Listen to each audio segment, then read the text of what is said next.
I'd like to call to order the Committee of the Whole Community Development for Monday, October 2nd, 2023 at 6:30 p.m. We're in the South Edwardsburg Community Center in Johnstown. So I'd like to call to order, and as a note when I'm calling to order, I noted that Mr. Dave Dovey, one of our community advisors, is not in attendance at this time. I'm not sure if he's going to be able to make it or not, but he is not here right now. So there we go. So moving on to the agenda then. Oh, and sorry, that's right. And also the CAO is also may or may not be able to make it in today. He's going to try, and we'll see what happens with him. But we have lots of staff here as well already, so that can cover it. So, all right. Okay, so moving on to the agenda. Do I need a mover for the agenda?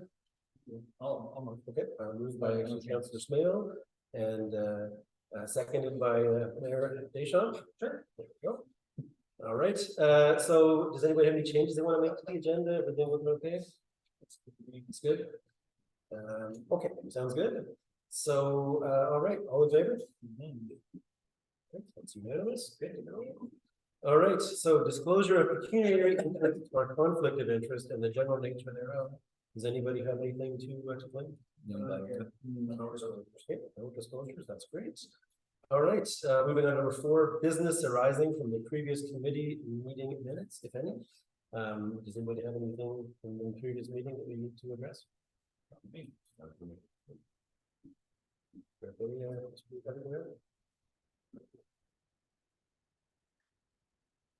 No, I'm just coming out.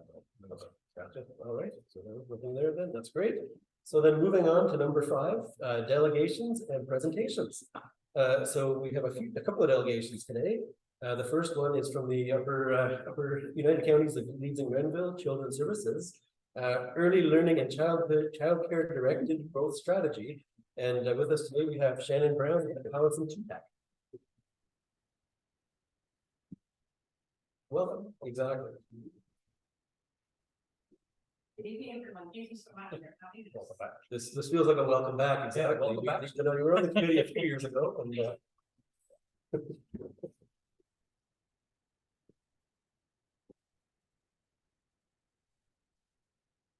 you so much for this opportunity to provide this presentation. I understand that Children's Services at the United Counties of Grenville. We're very excited about the initiative and excited to share with you some information about the Canada-wide early learning and child care system.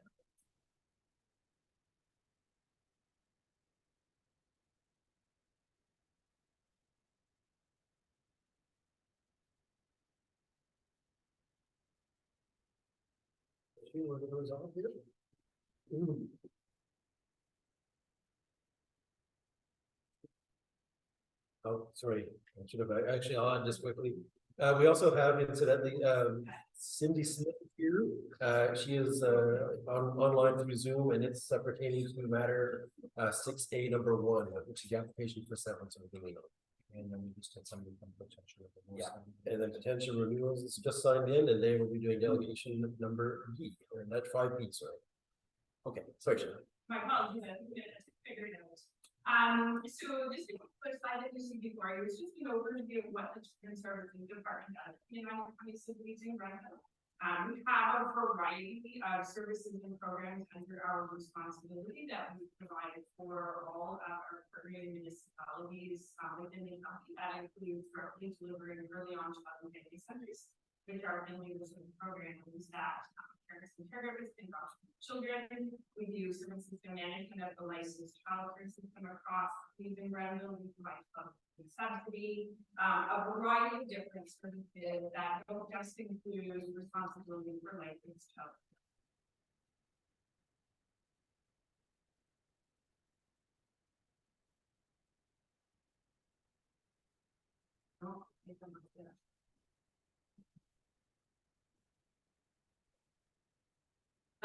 Okay.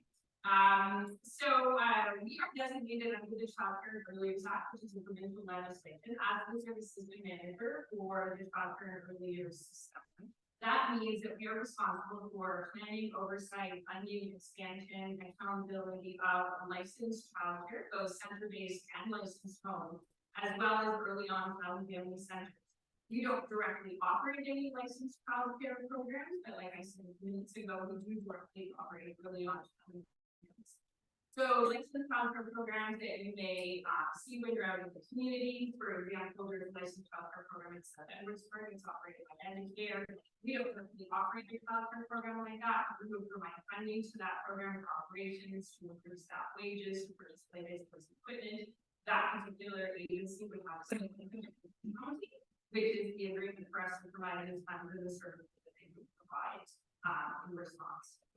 That's an example of the type of service interpretation that have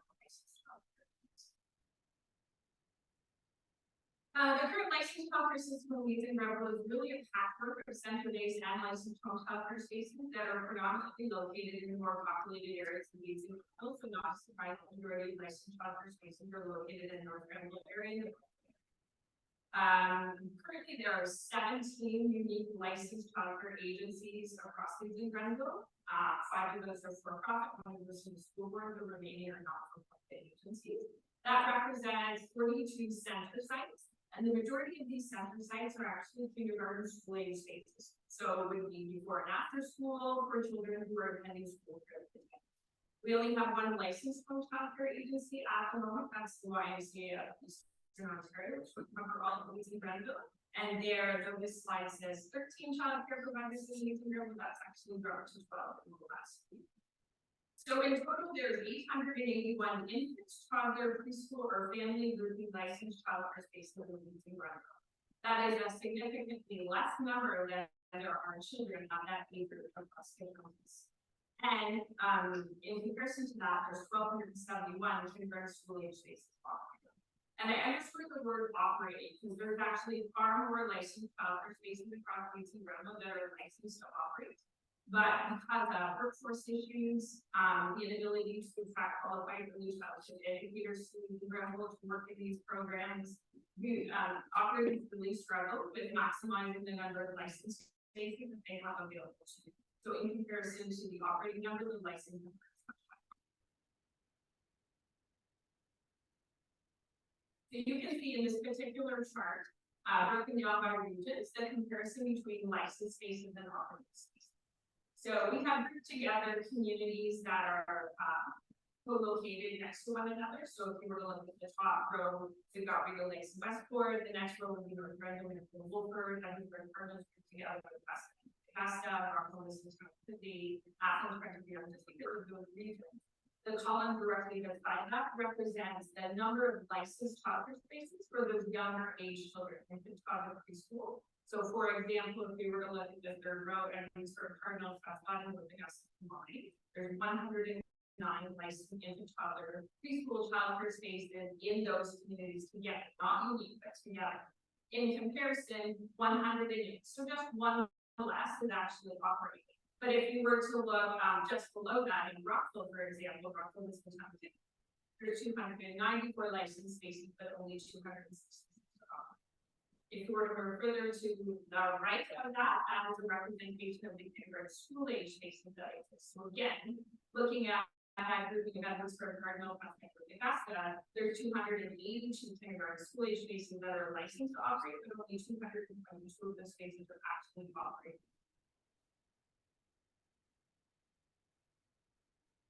This is just a picture of Leeds and Grenville.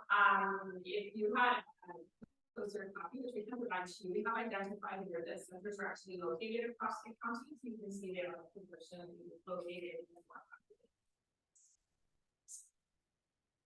And more specifically, when we're talking about Edwardsburg, Cardinal, and infant, toddler, preschool, I think there's one program located at South Edwardsburg that actually offers center-based licensed infant, toddler, or preschool spaces, which is a total of 31 spaces for your entire list. In comparison, I looked at the most recent census data, which would be the 2021 census data. I think your referral population was sitting around 340 children, keeping in mind it's now almost 4 years old. And you had 6.2% population growth between 2016 and the 2021 census. And I have seen what for housing bills and I'm driving for as well. So this is an estimate of the number of children that would be within that age group, but it's several years behind. So you likely heard in the news about a year and a half ago, the announcement of $10 a day childcare. $10 a day childcare is actually called the Canada-wide Early Learning and Childcare Initiative, so CWAC is what we call it. This is Ontario's vision and the federal government's vision for an affordable, more accessible childcare system for families across Canada and within the province of Ontario. So when CWAC, or the $10 a day initiative, was announced, it was the United Counties, our Children's Services Department, that was responsible for implementing CWAC across the counties. So out of 17 childcare operators that I described to you a few minutes ago, 15 of them actually signed on to CWAC, which is very exciting, and very high proportion of operators that signed on to that initiative.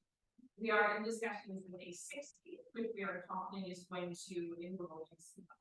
In comparison to some other regions in Ontario, they didn't experience such a high rate, so ours was about 94%. This means that families who are accessing childcare at those centers that signed on will start to see an immediate reduction in the cost of their childcare fees as soon as they enrolled in the program, which was representative of about a 25% reduction in the cost that they were paying. As they moved into January 1, 2024, that became 50% of what they were paying before. So as an example, an infant stays in Leeds and Grenville can top up at about $60 a day, or about $15,000 a year. A parent who has an infant in that care will now be paying $30 per system. So a really exciting opportunity for families to have high quality, affordable, accessible. And as you can imagine, that has also exacerbated demand. So in 2023, in January of this year, in addition to the $10 a year, the CWAC initiative, the provincial government introduced the CWAC Directed Growth Strategy Initiative. As the designated service system manager, the United Counties, the Children's Services Department was also responsible for developing a strategy that would identify expansion opportunities across Leeds and Grenville to increase the number of childcare spaces that were available to families. The province provided a specific criteria that we were to use to identify the communities that were to receive these, and those included identifying communities that had low-income families, families with children with special needs, francophone families, Indigenous families, racial minority families, and new immigrant families. So our department spent several months sifting through a menu of data that we made available to us, including that stuff and data material, caseload information, to make sure that we're making a very data-informed decision about which communities we're going to be in receipt of those spaces. The county's United Counties of Leeds and Grenville was allocated by the province a total of 397 new licensed childcare spaces to be created between the period of 2022 and 2026 under this initiative. These 397 spaces will be in addition and new to the spaces that you had seen on the previous slide. 120 of those spaces have already been designated for new schools that are already constructed or being constructed. So, for example, the new school that's being built on King Street in Brockville was a project that was approved under the Ministry of Education back in 2017, though it is just under construction now. It was already slated to have childcare spaces in it and a small growth. So those spaces will be considered within the 397. That leaves 277 childcare spaces to be built in community locations. In addition to the data that we looked at, we also issued a very broad parent survey to ensure that we had parent voice when we were deciding what this childcare was to look like. What are the hours going to be? Typically, childcare across the province, and more specifically in Leeds and Grenville, is a Monday to Friday, 7 o'clock to 5 o'clock or 6 o'clock operation. Which in a community like Edwardsburg, Cardinal, where I'm sure you have 5 or 6 24 operations here. Meridian, Giant Tiger, Greenfield, a Monday to Friday operation doesn't necessarily meet the needs of those families. This particular initiative is very exciting for us and for communities because we do have the flexibility to look at opening centers who don't necessarily just operate 100%. Options for overnight care, for Saturdays and Sundays are also available to us where the community needs it and where it's feasible with staff. Keeping in mind that extended hours requires more staff.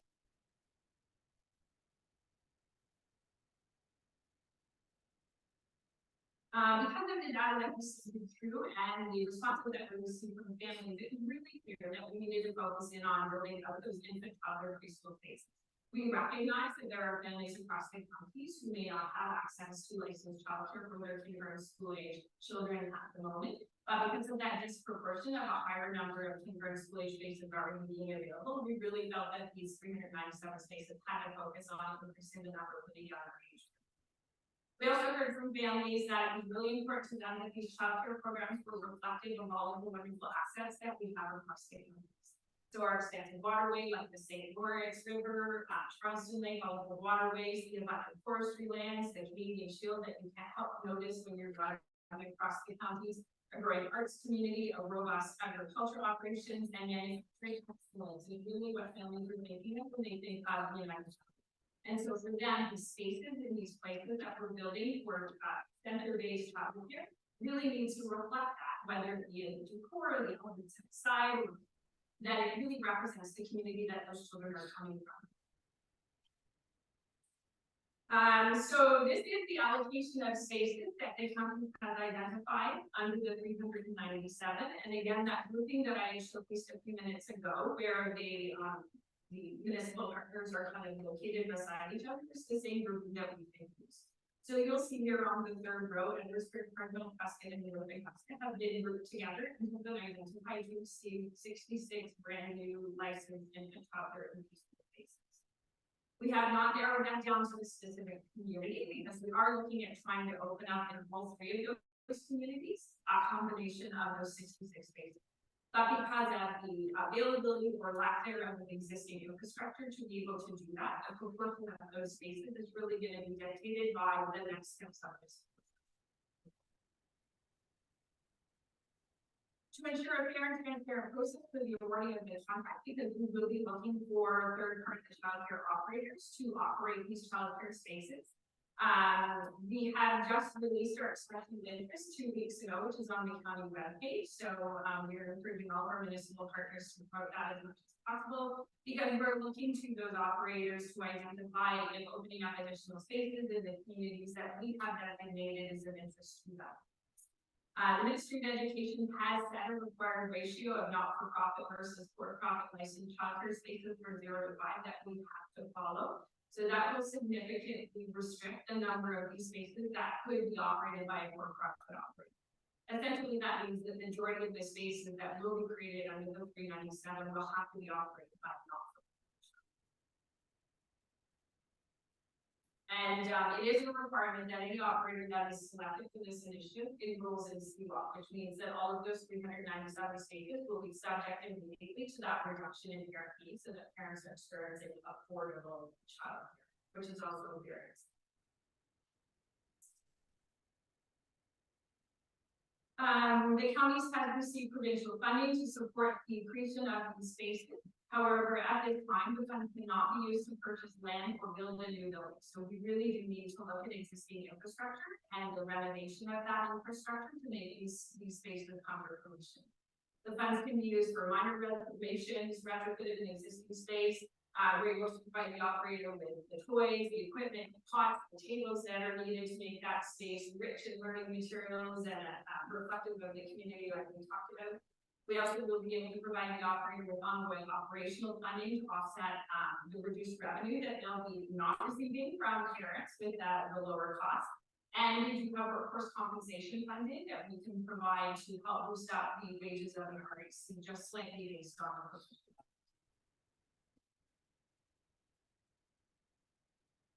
So next steps for us.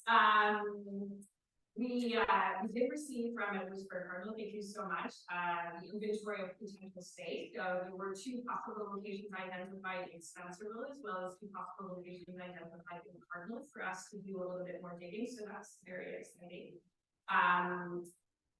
One of the considerations that's really important is that the opening of a licensed childcare program is really legislated under the Child Care Builders Act, and there's specific square footage, specific space, the type of lighting, available outdoor space, the size of the fence, very much prescriptive by the Ministry of Education. So as much as it may seem an easy endeavor to perhaps turn a space like this, not that it's identified, turn a space like this into a licensed childcare program, significant renovations would have to be undertaken to ensure that this space met all of the codes and legislation under the Child Care and Early Years Act as well as public health to be able to be licensed under the Ministry of Education to operate as a licensed child. So once we have received those expressions of interest, we will be looking to select operators and spaces that will open in 2024. We're doing this in a phased-in approach, keeping in mind that some of these renovation projects could be quite substantial. And if for some reason one operator expresses interest in multiple locations, it wouldn't be feasible for them to be undertaking and supporting renovations of multiple locations. So we're really looking at implementing these phases over the next 2024 to 2026 period. Once the operators have been identified, we'll be entering into a contract with the operator and able to start flowing funding, but it will be dependent on having that infrastructure identified and available to them. It would be the operator that would be entering into a tenant agreement with the landlord. It would be the accountant that's involved in that. We are here to facilitate the process. We are here to promote the benefits. We are here to support the operators every step of the way, from identification, awarding of contract to way beyond even opening up the doors, because we all have a vested interest in these spaces become available for families. So ongoing support is really the big piece that United Counties and the Children's Services provides to all of the existing operators and all of the new operators, should we have some that come on board. We are very passionate about ensuring the highest quality child care spaces in the province. Very exciting. We do recognize, however, that the CWEL directed growth strategy may not be exactly what is needed in all communities, and you will notice on that chart that some communities were not designated spaces under the CWEL.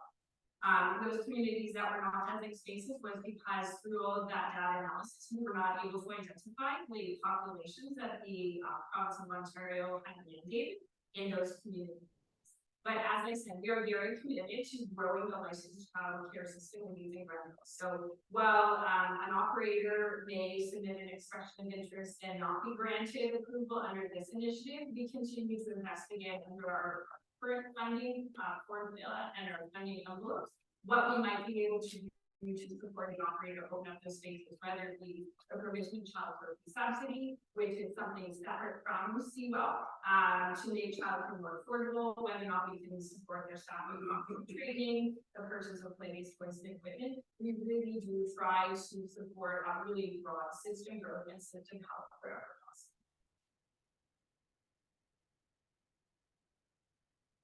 So what is the importance of all of you in the municipal package and why we were so pleased to be invited to be here today?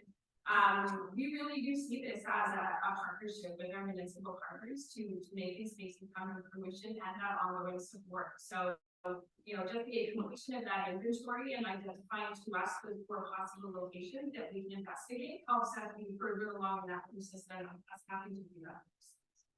Also, once the operator has been identified and the space has been identified, which we would continue to keep our municipal partners in the loop on that, helping connect families to licensed childcare just in general, help provide them with our children's services information to apply for the subsidy, that ongoing communication, because in a lot of cases, especially for new families that are coming into Edmundsburg, your families, your staff, yourselves are the people that they're going to see first. They probably don't even know the official services that the United Counties exists. So any opportunity to connect them to the supports and services that we provide, as well as others that are existing in the community, is really an important step and an opportunity that you all have with connecting families to support.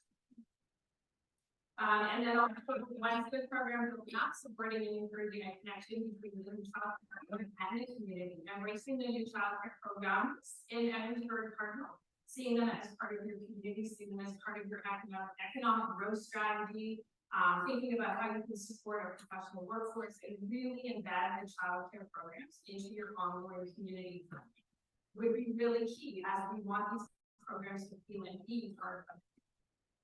And continuing the conversation, if you're identifying needs as far as areas that children's services can support our companies, letting us communicate, reaching out so we can have more conversations, whether it be childcare, but really about early on. We definitely want to hear from you and hear what you're hearing on the ground, because your contact with your residents is really crucial to make informed decisions.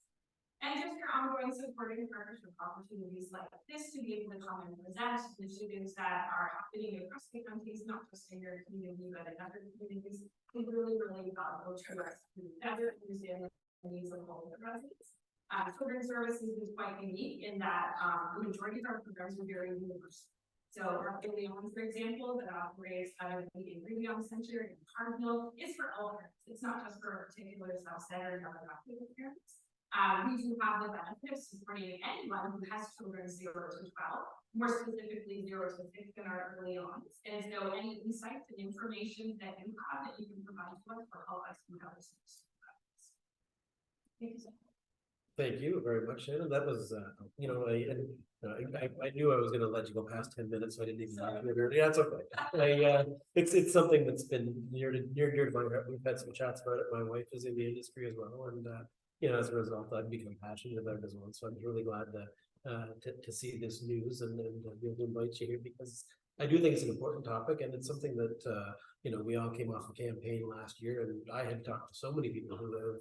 They actually have to take their kids into Kemptville, then come back to work. So to be able to make that a little bit of a better situation for them would help them, but we'll also help Kemptville to have more spaces freed up there. So I think it's great. Like I said, I'm excited about it, and you know, while I might have a lot of questions, I'm sitting at the chair here, so I'm hoping that everybody else asks the questions that I want to get to. So we'll see what happens. On that note, Kim, do you have anything you want to say or talk about? Hi, thank you for your presentation. It's fantastic. I had a question about the average pay in an ECE in these facilities and how much top of that is, because you said recruiting professionals isn't it? So that's a great question. So I'll provide a little bit of context to that, and then I'll answer your question if that's okay. Sure. So the province of Ontario has set a goal of 65% of the total workforce across the province in childcare to be a registered early childhood. Registered early childhood educator is a 2-year college post-secondary diploma that's rooted in psychology, child development, education, supporting children with inclusion, all of those things. Currently in Leeds and Grenville, we're at 3 years. So that's a real concern in the inability to attract those qualified registered early childhood educators for along with the implementation of the CWAP for the $10 a day, the Ministry of Education, federal government is providing a $1 increase for registered early childhood educators that was implemented in January of this past year. Okay. The wage floor for a registered early childhood educator in Leeds and Grenville is $19 an hour. So not quite up to like the living wage. I know the school board, I'm a child and youth worker, but in the school board, the ECEs make more than anybody at this particular point in time, at least in our school board. So I was curious. So it's 19, they would bump that up to 20? Or it is 19 with the dollar. With the dollar, okay. Alrighty. And is that, you have to have an ECE to make that though? Yes. Okay, okay. And I had another question about the infrastructure, because it said minor. Did they lay out a criteria of what minor, renovations would consist of versus what they're going to cover, what they're not going to cover? So what we've been provided is an allocation, like a total allocation based on the spaces. So United Counties will, in partnership with the operator, operators, and all the spaces that we're building, kind of look to what those costs are going to be. We have additional funds under another envelope that we might be able to contribute to the renovations, but that is one of the dilemmas that we have depending upon the state of the infrastructure. So no set criteria, but there is a division between minor and major capital. We're still awaiting some direction from the Ministry of Education on that. For example, one of the inquiries that we put forth was if we had available land, or there was available land, municipal land, or donated land, could we put a prefab childcare on there, drilling all the infrastructure, the wells, and septic, and whatever. We're still waiting to hear back from the So great question. We too are kind of thinking this. And just one more question, just about standards, because I know this has come up in schools after COVID, that kind of thing. We now have air quality systems and that kind of thing, is that incorporated into, what is required to operate one of these earlier centers, that they incorporate that kind of air quality system inside? So, the filters and other type of air systems are definitely have been recommended since COVID. I don't recall any specific update to the child care earlier back post-COVID relating to that, and it's not to say that it isn't in there, or something that.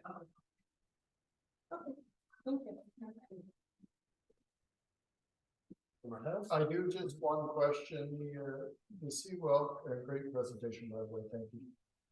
The Seawell is 2022 to 2026, are you hearing anything that could happen 2027, is it?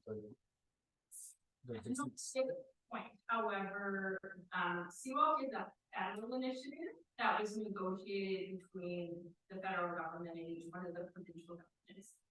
The federal government did have this legislation passed earlier this year, which means that even if party changes, it cannot be terminated. So to me, while we don't have any specific information that's post 2026, the fact that legislation has been put in place for the very first time in history for a national childcare system leads me to believe that some version of this will be available long term. Awesome, thank you.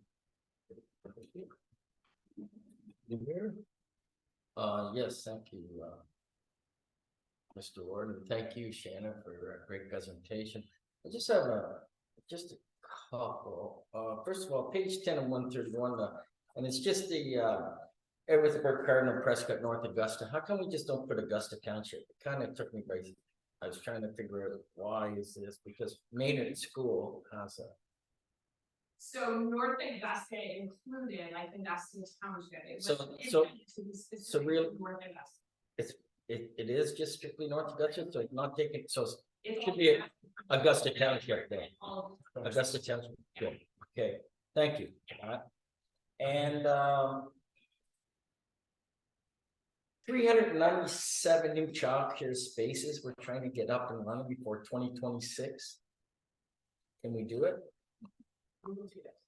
Good, I'm glad to hear that, because it is a big issue for sure, like, it just, I thought the numbers was a little staggered that you can name. It's a lot of task for sure, which is why partnerships like this, Right, and support, just for the workforce and for childcare and the value that it brings to your community. Those are all going to be needed to make this happen, because we want operators to want to expand. We want those early childhood educators who want to come work in, Eversburg, Cardinal, and the other communities. So yes, laudable, but not impossible.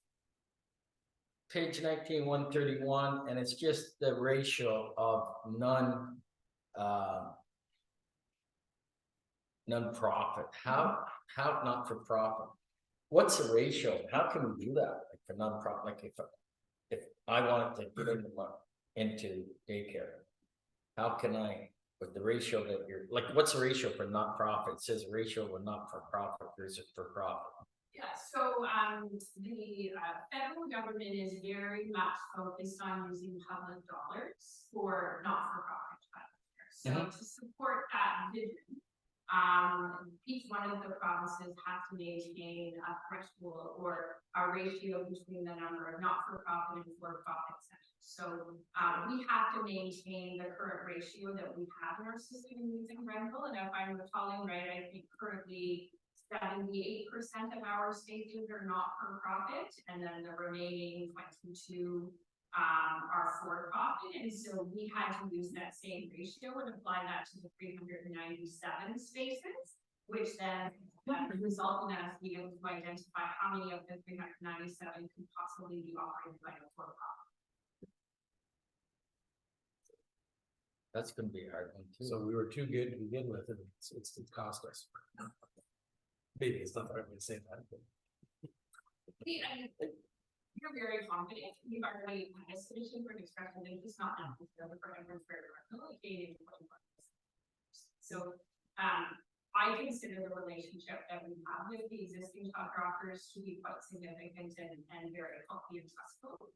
So I'm not really concerned about the ratio that's been introduced. However, I'm not sure how that's been. And I mean, my wife ran a not-for-profit, nursery school actually, and it was quite successful, and you know, basically it was a cooperative, so all the parents would be on the board of directors and help to run the school for the years when they had kids, and it seemed to work really well. I think it's probably a similar model that you see here, and it went really well, like I said, and they had, you know, lots of kids. I think about 100 kids or something at the school, which is a good size school, but it was in Ottawa. That's what Spencer about, but anyway, that's it. Mr. Mayor? I just have one Oh, more. sorry. That's okay, and I just have, you said that we gave you some areas where we, some, and how many are they? 4, you said? So I received notification of 2 possible spaces in Strathfield and 2 possible spaces in Park. I'm good, thank you. Okay, gotcha. Well done. Thanks, Shane. I've seen and heard this one, I think, before in United Counties. Couple of quick, simple, questions, just again for my own understanding and my own clarity. So going back to page 10 of 131, which is the chart for licensed center-based childcare spaces. So going across ours, 109 to 108, 282 to 222. So the 109 is what we have funding for and availability for. 108 is the actual number of people within childcare. 109 is the number of spaces that the Ministry of Education has licensed. Yep. So, yes, receive funding for theoretically. Yes, and 108 is what's actually happening on the ground, and then yes, there's between two. Yeah, same way. Yeah. So, okay, so I have 2 questions about that then. So the 222, so we're 60 kids short, right? Is that Spaces are not. right or not operating? So yeah, because we will have lots of kids for them, I'm assuming. So is that 60 because we don't have enough ACs or we don't have enough people to do that? For space. Okay, and so recognizing that, do we still get funding for 282 or do we only get funding for 222?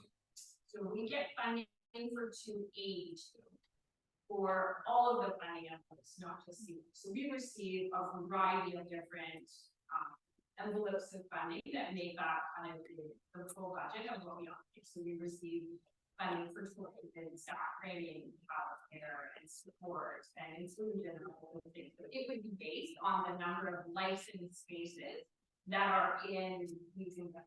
Right.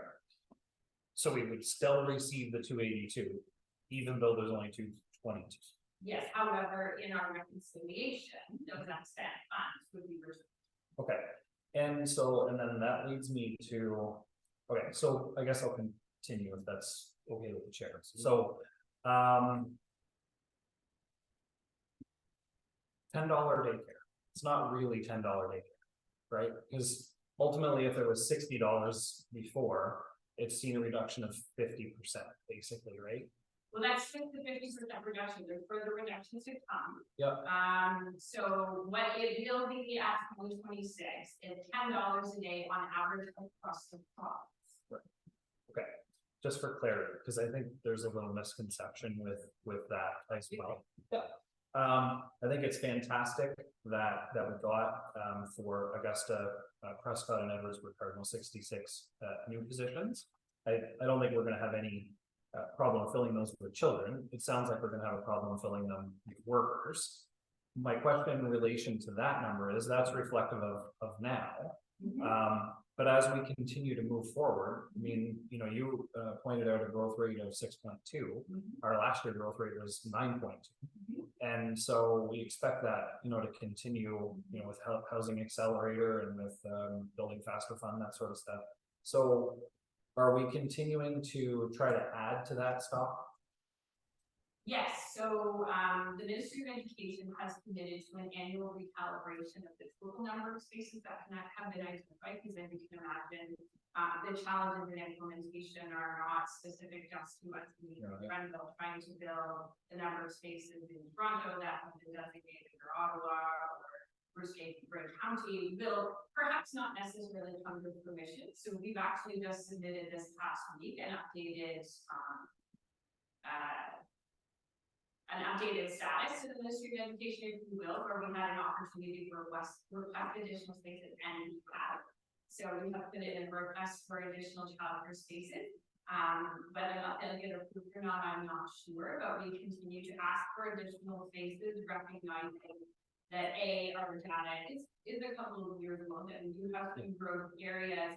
And the other thing that I think, I wouldn't say it's remarkable to me in Grenville, but our transportation corridors, so 401, 416, and as I'm sure we've experienced even here in Edwardsburg, we have a lot of families who are traveling through the United Province of Leeds in Grenville to get to perhaps work in Ottawa, and they're utilizing the childcare spaces in Leeds and Grenville. And so a lot of those spaces are not necessarily being utilized by families in our community, and we don't currently have a centralized wait list. And so we don't have the ability now to be able to say 500 families need 500 childcare spaces. Our only source of information would be staff and data. So we are cognizant that we need more than 397 and less. Okay, I just have two more, I'm sure you do. Okay, so thinking back to reconciliation, so when it comes to the actual budget for that, do we or will we see an actual budget that reflects where money was spent and how it was reconciled? When you say we, Well, I mean, it would be, so that would come into the United Counties, correct? So we will see that as mayors at United Counties? so I believe it's something that could be requested, it's not something that we typically. And we won't see that through a budgeting.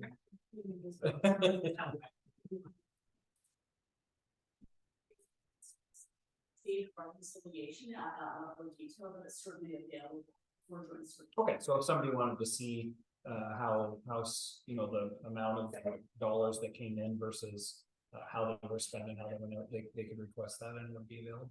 Absolutely. Okay, that's Absolutely. cool. Yeah, that's good. I think that's it, Shannon. Thank you. Fantastic. Thank you. Yeah, possibly have any other questions you haven't? Yes, I do. Oh, okay. I'm glad I wrote it down. I forgot. That's a great presentation, by the way. I just have a couple questions to ask you. You were saying that childcare worker gets $19 an hour. Yes. And they spend 2 years in college. Yeah. How many children do they look after? Like, do they have helpers? But it depends on the age groups. Ministry of Education designates the ratio of dynamic age groups. So the ratio for an infant, which is about up to 18 months, is 1 educator for every 3 children. Toddler is 1 to every 5 children, preschool is 1 to every 3 children. So in our room, depending on the size of it, so for example, if this room was licensed for 24 preschoolers, you would have 3 educators that have to be in the room at all times. You cannot go down to 2 educators because somebody's going off to the lunch. Is a constant requirement to be. And they all have to be, They do not all have to be registered early childhood educators. There is a requirement for a certain number in the room to be an early childhood educator. And it depends on the age group. because I don't know how people are going. $19 an hour is a lot of money. It in is, today's world, you know. it is definitely a. I guess that's what it is. Yeah, thank you very much. Appreciate it. Okay, thank you very much. And I just had a couple of questions that didn't get out, didn't get asked, but most of them did, which is great. So when you talk about operators, how many, like, I don't know what our average is, how many average kids did each of our, we have, I think you said 17 operators, so we got that right, correct? What, like, are they housing like 10 or 20, or is it 50 kids each? What's the? Oh, it varies quite considerably. Our smallest childcare operator would be a nursery school, which has 16 children. Our largest operator has 5 different locations and has 300 children. So it really varies on the size of the operator, their willingness to expand, their ability to qualify workforce, those type of things. So we have 2 fairly large that are sitting between the So three probably fairly large, that are sitting between the 2 and 350 mark. Most of them have average room. Okay, well, then that kind of leads into my next, well, a new question for me. So the larger ones then, are they not for profits or are they, Two are not for profit, one is. so there's a big, so I was just trying to see the potential out there because, like I said, I'm glad that, that staff got back to you with some location ideas, which is great, and it's a matter of then so it's one thing to find the space and, the next thing obviously is to try and find somebody who will operate it. And I get that that could be a challenge and it's a lot of, it can be a lot of work at first, especially if you were just starting out for the first time. So I was glad to hear that you'll help that process along as well, because that is important for sure. The only thing that I saw is, so like when you look at Edwardsburg, Cardinal, Prescott, North Augusta, or Augusta, we're using 99.5, I'm gonna say 1% just for rounding, and so we're using most of our spaces that we have for the infant toddler, and so if we get, let's just say that we get another 66 on top of that, and they become, we're still using, we have one space that's not being utilized.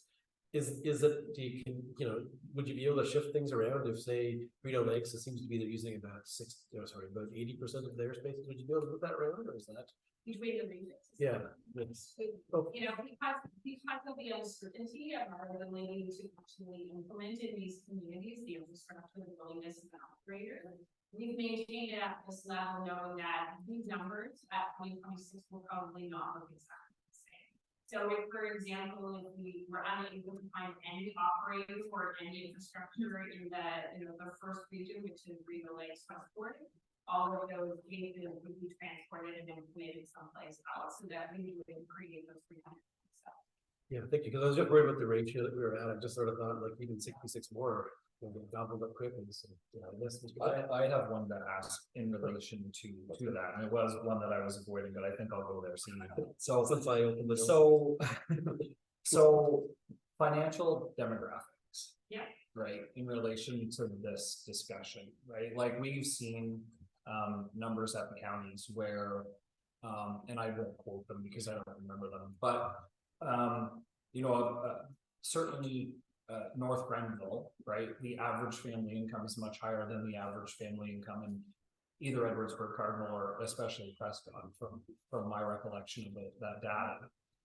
So from an impact, I mean, everybody needs daycare. There's no doubt, but I think the idea of lessening the burden was more towards that lower financial background. So how does this, like we got 66, Kempville only got an increase of 6. So to me that reflects the understanding of our areas need it more from a financial perspective. But is that a fair statement? Like, is that? Well, if we can just financially consider the criteria that the province provided, right? It was additional and the indigenous families, minority families, francophone, those with special needs. So the communities that were identified based on all of that criteria. We also looked specifically at caseloads. We looked at a bunch of data that we have. We looked at something called the Early Development Instrument, which is a free-cycle data indicator that we have on public communities based on SK children. So, rationale for communities that got X number of spaces versus some that did not was based on menu of data that really informed also proportion of childcare spaces. So one of the biggest indicators is the childcare. So the goal is that there will be one childcare space for every 3 children. And this particular community, and I do bring it with me, I want to say this is like a 1 space for every 6 children. For example, some of our other communities are already at 1 to 3. Right. And then we have one community that's 1 to 9. So that also was a big driver in us creating an equitable and fully accessible system for families across the good. And I think I've said to Kim, I actually I had this conversation about, I think we could have made this into its own meeting. I think I said that. Anyways, so okay, we'll have one more question and then I think we're gonna wrap it up, even though I don't want to either, but I just wanted to ask if there are special spaces allocated for special needs kids. So if you have autistic kids, are there special spaces because their ratio is going to be, their needs are going to be higher. So in these situations, do you know? So, there isn't a different ratio to support children with special needs and licensed childcare, and there will be spaces that are designated for children with special needs, because the vision is that every space will be an inclusive space for every child with every need. We do directly deliver the special needs resource program. That's the program that we started to directly deliver January 1 of this year. So we have foreign consultants that go out to all of the licensed childcare programs to support staff and inclusion strategies. With training on supporting children on the spectrum. We also provide funding directly to any operator that needs it for enhanced support, which is additional staff in the childcare program to support a child exactly like you have described. That would be one of those other services on my first slide that the county provides to the children's services. Thank you. That's all. Okay, great. Thank you very much. And it was a really great presentation, and I knew we'd have a lot of questions, and I hope we're not done with this conversation. I mean, we've started the ball rolling, which is great, and I can't speak necessarily for everybody, but I'm sure that when it comes time to start talking to people, and I'm hoping we're going to be involved and be helpful from a town perspective, and keep this ball rolling for sure, because it is something that I said, it is important. It is something that helps the families out here, but it also will also drive more growth into the area as well. And we're looking for that we're hungry for that as a council as well. So I really appreciate that. Thank you very much, Shannon, and great conversation. Thank you very much. All right, I apologize to everybody. Yes, yep, very much so. Very much so. Okay, so Shannon and Allison, feel free to stay if you would like. Nobody's going to force you to, but we're also going to block the door just in case. All right, have a good night. Okay, moving on to number 5B, which is Potentia Renewables Incorporated battery energy storage proposal. And on the line, we have a Zoom on the line right now, and I think is it both Will Patterson and Juliana, or was it just Juliana? I can't remember. Okay. There you go. I see Juliana. She's kind of in the fuzz background. And we can't hear you. You're on. Let's go to mute if I can see you. Okay, perfect. Good afternoon. We're just trying to figure out the unblur for Juliana. It's okay. I've always thought we should have one of these, as you log in before the meeting starts, just a sound check. But anyways, it's working well, so that's good.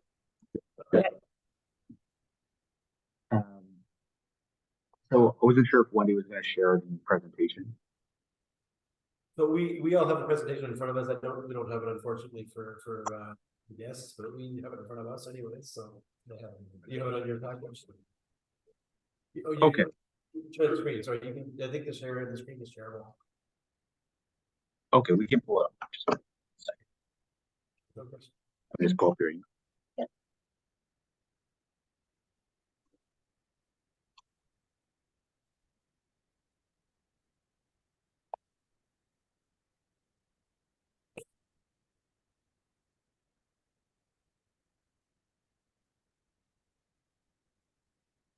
Okay, bear with us as we share the right screen here.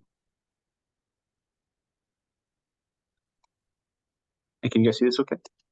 Yes. Okay. Okay. Well, thank you, everyone. Thank you for letting us allow us this time today. My name is Will. This is Juliana. Hi, everyone. And we're from Potentia Renewables, and we are really interested in talking to you guys a little bit more about an energy storage project that we are thinking about in the township. So today we're hoping to give you guys a bit of an overview of our company, Potentia Renewables, who we are, what we do, and kind of why, and then hoping to give you guys a little bit of a broader overview of energy storage and of a proposed project that we're thinking about in the township. And we'll try to keep it to 10 minutes, and we'll have some time for questions as we go through. You can see we had some flexibility, but anyways, yes, fair enough. Okay, all good. So we'll just start off with a quick overview of our company, Potentia Renewables. So Potentia is a Canadian-owned and operated renewable energy company. We look to own projects long-term. So we are involved from this initial conversation on day one up to operating the project and maintaining the project throughout the life of the asset. So we look to own projects on a long-term basis. And as I said, we're a Canadian-owned company. Our executive team has a lot of experience in Ontario. We've either developed or constructed or operated about a third of all renewable energy projects across the whole province. So it kind of provides us a great background for delivering these types of assets in the future. From a financing perspective, we source our own capital for these projects. So we effectively manage an investment fund, and that investment fund is worth about 1.6 or 1.7 now billion dollars in equity. So we look to deploy that capital as best that we can in long-term projects that can generate kind of steady revenues for our shareholders, which are effectively our firm and a partner bank.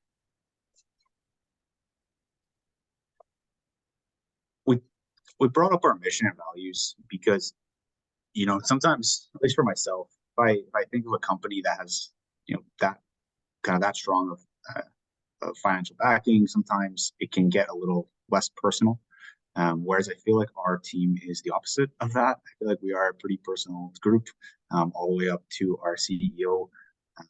If anyone had any questions, I know that he would be very keen to kind of make sure that we address them to the full extent of our abilities, because we do look to own these assets long term, and because of that, we are effectively we look to become a part of the community. So we, you know, in our mission statement, we say that we seek to operate projects for generations to come, and that's a reality, and that's why we're kind of having this conversation today to kind of get a sense of if we're on the right track or if we're not, and just to hear your initial thoughts.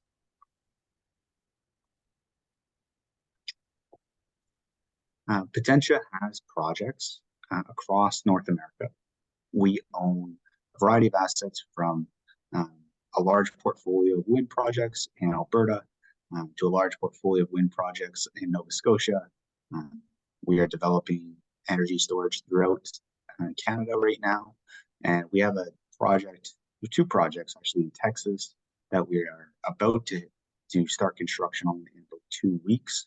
Those are two energy storage projects, very similar to this project, with a little bit different mechanism, but same idea as this project. We have a large portfolio of assets that we look to operate, and we have an operations team that makes sure that they operate fully. We can come back to this slide if you guys have any additional questions afterwards. But mainly, our head office is in Toronto. We've got kind of people all across the country, and our focus is developing right now new energy projects in Ontario to meet kind of a growing need that's emerging in the province.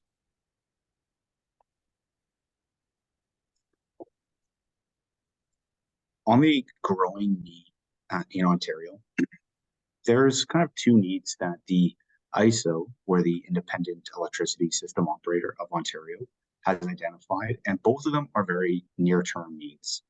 The first is a capacity need, and that a capacity need is when there is a peak demand of, let's say, 100 units of energy, but there's only capacity on the system. The system is only able to deliver 90 megawatts or 90 units of capacity. And so you have this gap of where you have demand that's higher than your ability to deliver. And when that happens, the only ability that the grid operator has is to reduce demand. And not to sound dramatic, but that just looks like rolling brownouts, where certain portions of the grid would be kind of powered down for a small period of time. That's not acceptable for Ontarians, and that's not acceptable for how the ISO, the Independent Electricity System Operator, wants to operate their electricity grid. So to make sure that that does not happen, they're running these. One is an expedited procurement, which has already happened, and one is another long-term procurement. So they've ran 2 processes to increase their capacity. As I said, the expedited procurement happened last year, and it was to procure new gas resources and new energy storage projects to meet capacity when it's needed most, to make sure that the lights do stay on. In that process, there was about 800 megawatts of energy storage procured. This next process is called LT1, or Long-Term Reliability 1 RFP.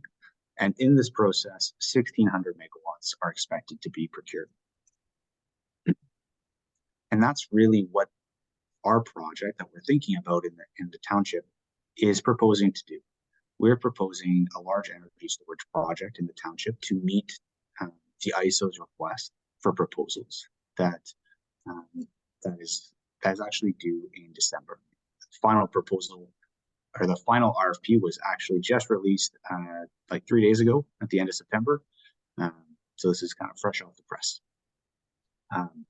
We can kind of come back to this as well, but this image gives you an idea of how these energy storage projects kind of look to operate. You know, they charge typically at night over 5 hours or 8 hours or so, when energy prices are low and when supply of energy is high and demand is low. So these are kind of hours where there's excess energy on the grid. So they charge during those times directly from the electricity system. And then in times during the day, typically, when energy is needed, they discharge. They discharge that energy back to the grid and provide it to residences and industry when they need it, which is kind of the great flexibility that energy storage can provide. Now, keep going to the next slide here. So I'd like to just give you a quick overview on energy storage. And I'm conscious that I don't have a ton of time, so I'll try to keep it brief. And I would love any questions after this. And I'm happy to kind of sit down and dive into the details as well. Energy storage projects, the ones that we're proposing, are lithium-ion based energy storage projects. So lithium-ion projects, or lithium-ion batteries, are the same type of batteries typically that you have in your phone, that you have in your cordless power tools, or your laptop. These are the type of batteries that, if you're using some sort of remote, that they charge. So this is a mature technology that is now being deployed at a grid scale to provide grid level benefits, not just, you know, in your phone or in your drill. These projects are long-term projects. They have an operating life of about 20 years, which can be increased to about 30 years, depending on how the project is augmented or how additional energy storage units are added to the project. And we can talk a little bit more about that. Lithium-ion batteries are typically stored in these shipping container looking units that you kind of see here. This is just one example of how they look. And within this container, the energy storage cells, the individual cells, are placed within modules and are placed within racks. So if you actually were to open up the doors of this, you can literally see just racks of individual batteries that are connected, and that these cells work in unison to charge and discharge and to maintain balance. There is also something called a battery management system that takes key information from each of these cells to make sure that each cell within the whole system operates as it's intended. These enclosures are weatherproof containers that include temperature controlled units that don't want water in, and they can typically operate from about negative 30 degrees Celsius to about 50 degrees Celsius. There's a few different aspects of our energy storage projects, but that gives you an idea of kind of what we're looking at. And this is kind of a real image or a real indication of what a project kind of can look like. Typically, there are energy storage units like this that are placed in a cleared area that has gravel below them, and a fence, a perimeter fence that goes around the units. These projects would then connect to a substation and then connect to the large transmission lines. And we generally expect that these projects will operate daily, cycling and discharging most days throughout the year. I'm just going to go back to this image right now. So we talked a little bit about energy storage at a very, very high level. And now we're just talking a little bit about what the proposed area and the proposed project is. So we are proposing a large energy storage project. It'll be on about 15 to 30 acres. We're still confirming, we're trying to understand what final design or what the next step in the design might look like. But we're kind of in that 15 to 30 acres right now. And that corresponds to about a 300 to maybe a 450 megawatt energy storage project. These projects can store energy for up to 4 hours. So that means if it's a 300 megawatt project, that it can discharge 300 megawatts consistently for 4 hours. The project area was identified because it's located on non-prime agriculture lands, on soils that are class 4 and above, and that have large setbacks to the adjacent residences. I think the closest residence is actually the landowners, who is about 500 meters away. And then after that, I believe the next closest is potentially about 800 meters. The yellow area identified is just an example of where an energy storage might be. But generally, we're looking somewhere within the black kind of outline that we've identified on this map. Before we start, before we kind of progress into construction or anything like that, we would of course have to do many studies on the project. The field right now is tiled, so we would have to do a drainage plan and stormwater management plan, which we've already discussed extensively with the landowners, to make sure that both before and after the project, stormwater management is maintained across the site, and that the agricultural value across the project isn't impacted by the result of this project. The red lines that you see at the bottom are transmission lines that are existing. And one idea for this project is to connect to these lines kind of at these points. So the project would develop kind of build a new transmission line just south to these transmission lines here, and then connect at that point. We did assess another location farther to the west of this, closer to Ventnor, and that project is another potential connection point. It's about 4 kilometers to the west, but right now this is our preferred spot. Let's keep moving on. The project generally once the project is operating, there is fairly low impacts to the community from a noise standpoint, from an operational standpoint. We don't expect to have a lot of traffic from an operations going to the site every day. For reference, we kind of expect maybe 2 people to be working at the site from every day from an operations standpoint. There may be times where there's more, but most of the time there'll be very low impacts on the road infrastructure within the township throughout the operational life. Meanwhile, the project also provides a lot of electricity resiliency. It provides a lot of employment opportunities, mainly through construction, where the bulk of the employment will happen. And maybe most importantly, from a property tax perspective, the project would result in a significant value to the township on an ongoing, reliable property tax basis. With any of our projects, as we said, we strive to be a pretty community-based project, and on all of our projects, we look to have community benefit funds, and we'd have that for this project as well, which we would develop in concert with the township or potentially the local stakeholders. Depends on how the project progresses.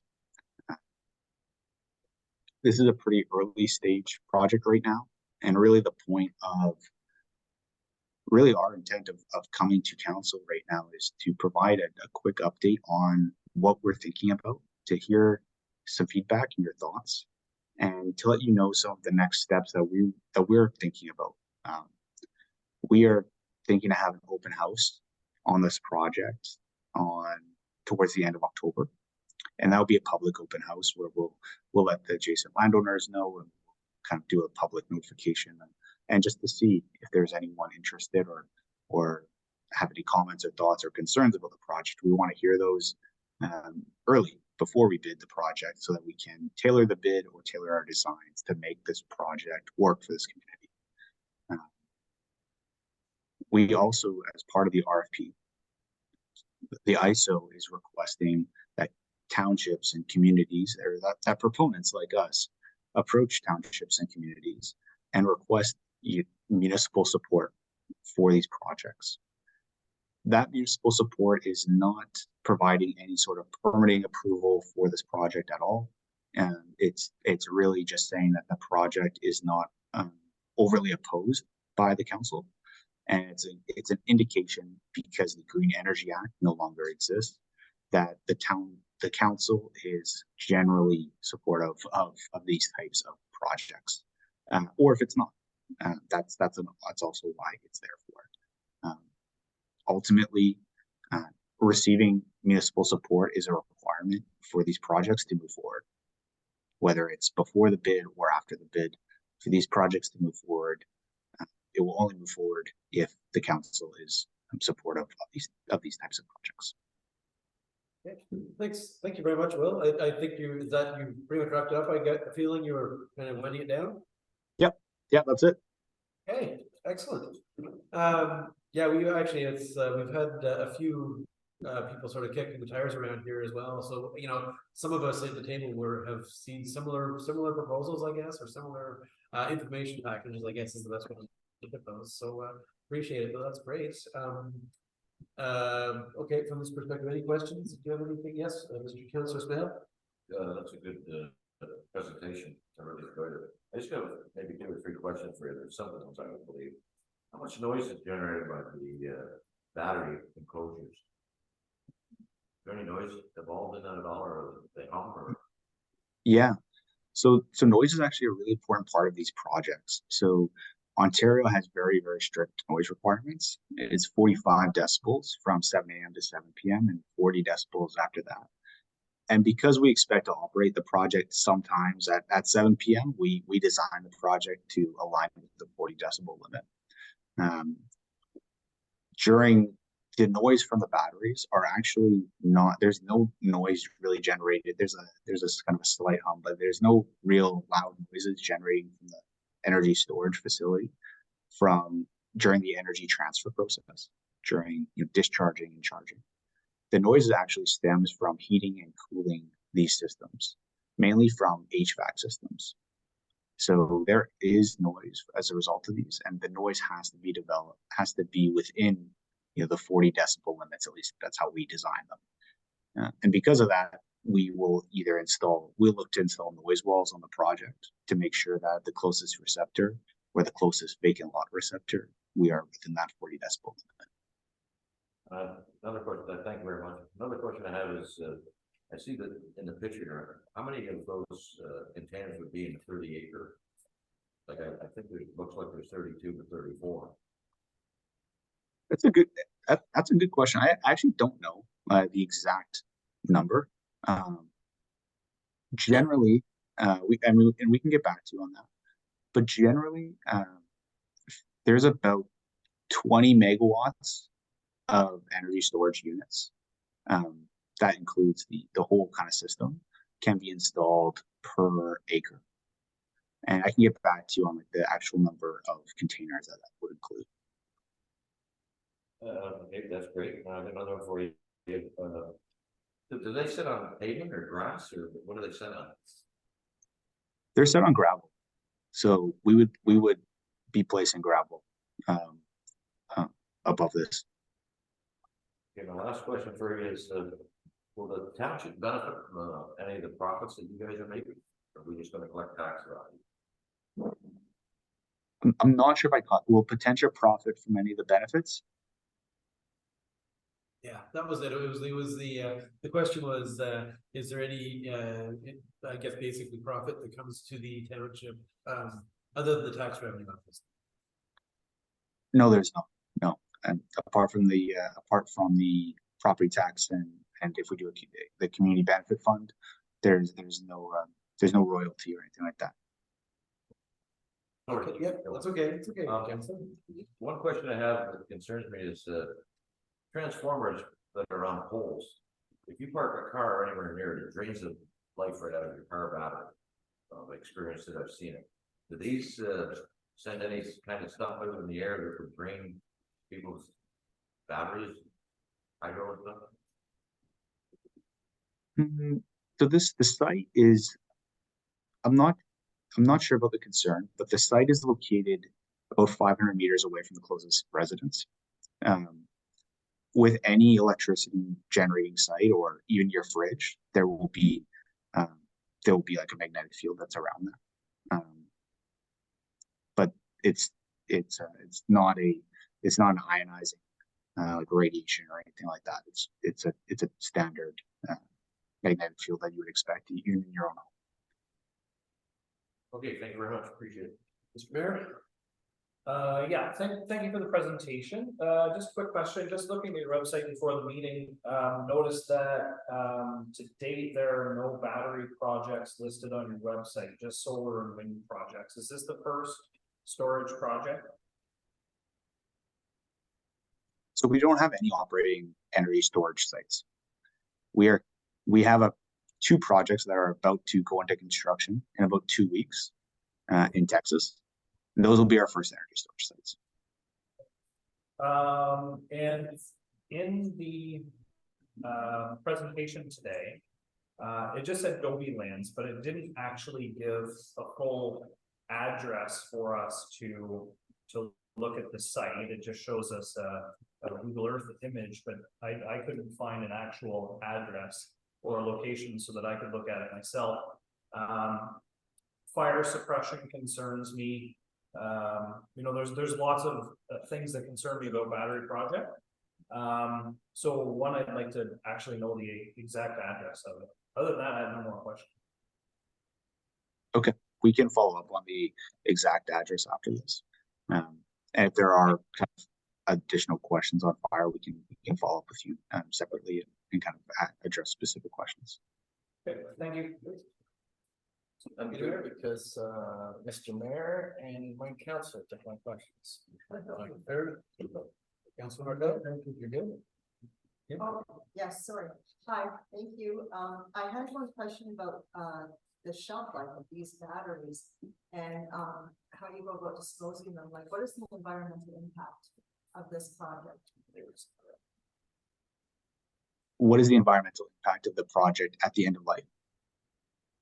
Recycle? Yeah, so the question was with the batteries, I guess as the batteries life out, you know, end of life on the batteries, what happens to them, you know, and Yeah. Do you recycle them or what's the Yeah, so honestly, right now there are new recycling methods that are coming out every year. There's even Ontario-based energy storage recycling companies, and we can send you some links to those and can provide some more information. And those are coming out really even at the start of this energy storage transition.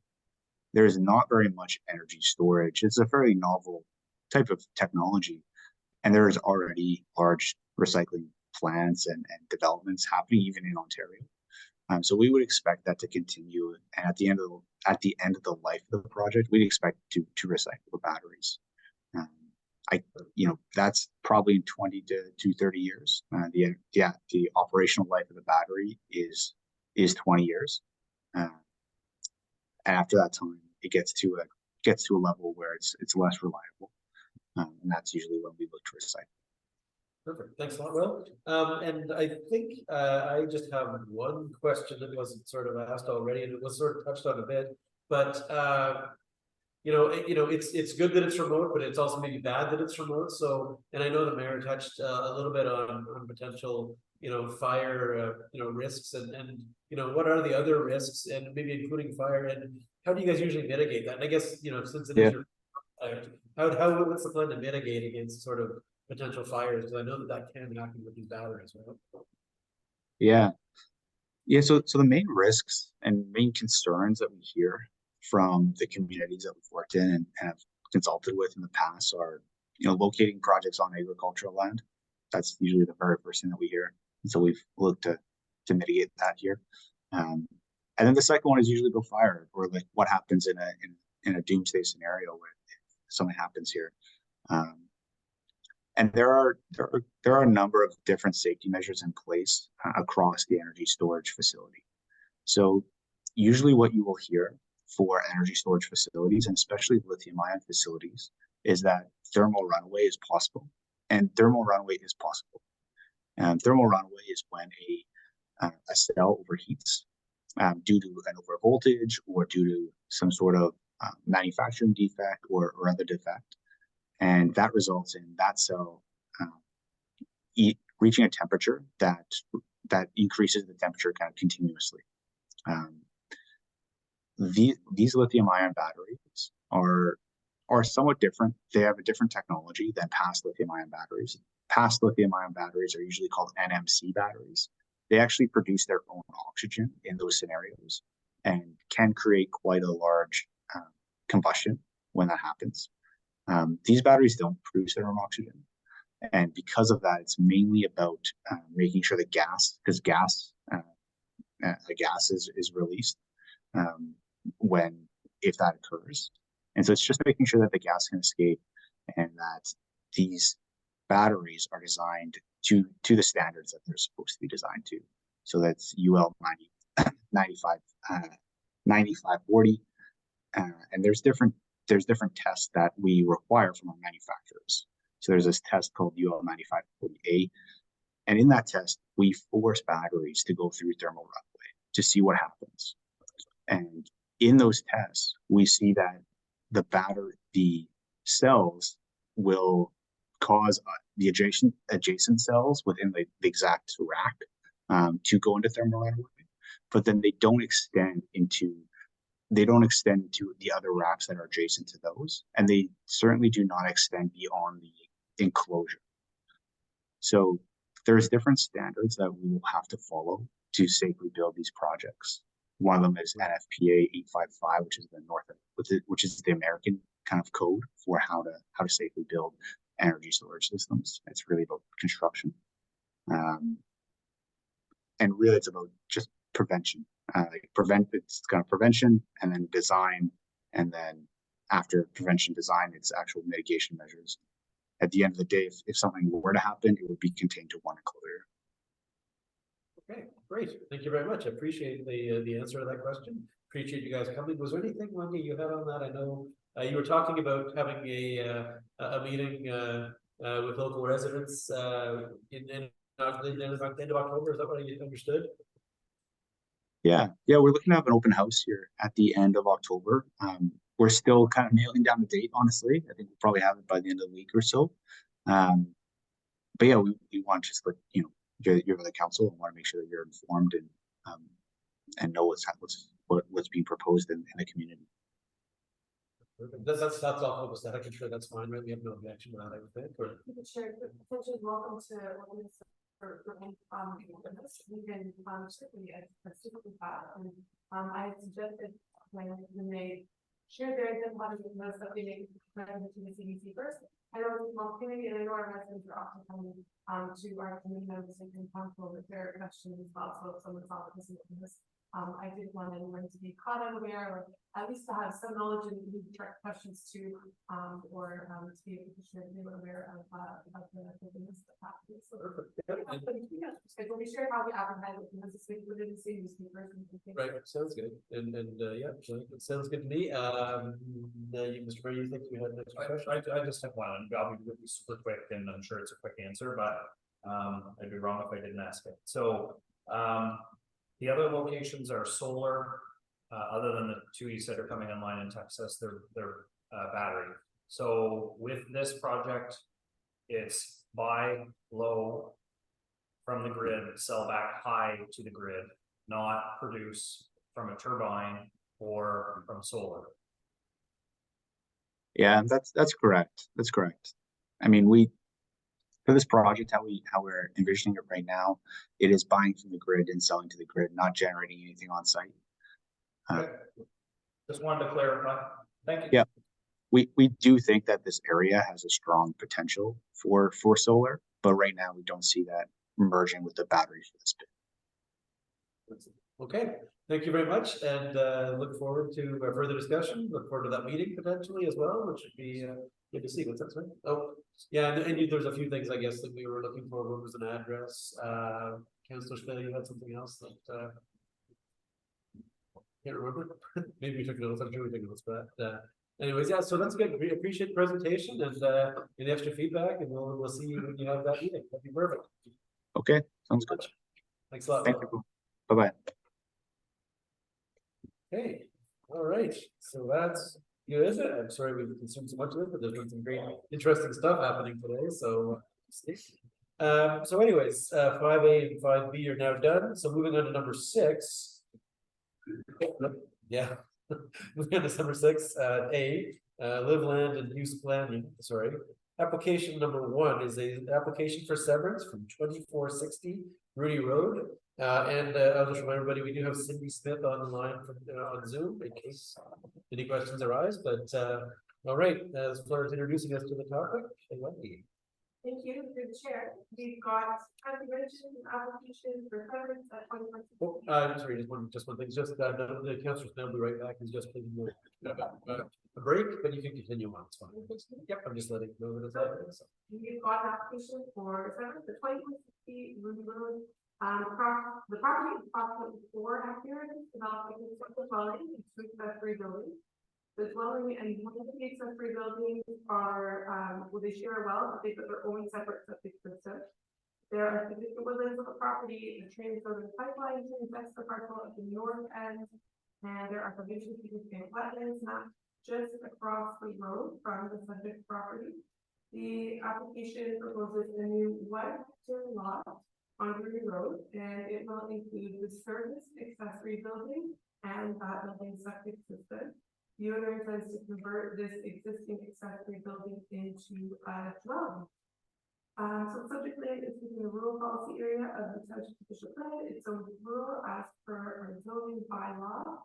So in regards to natural heritage features on the property, our official plan, those are the significant woodlands and the significant wetlands.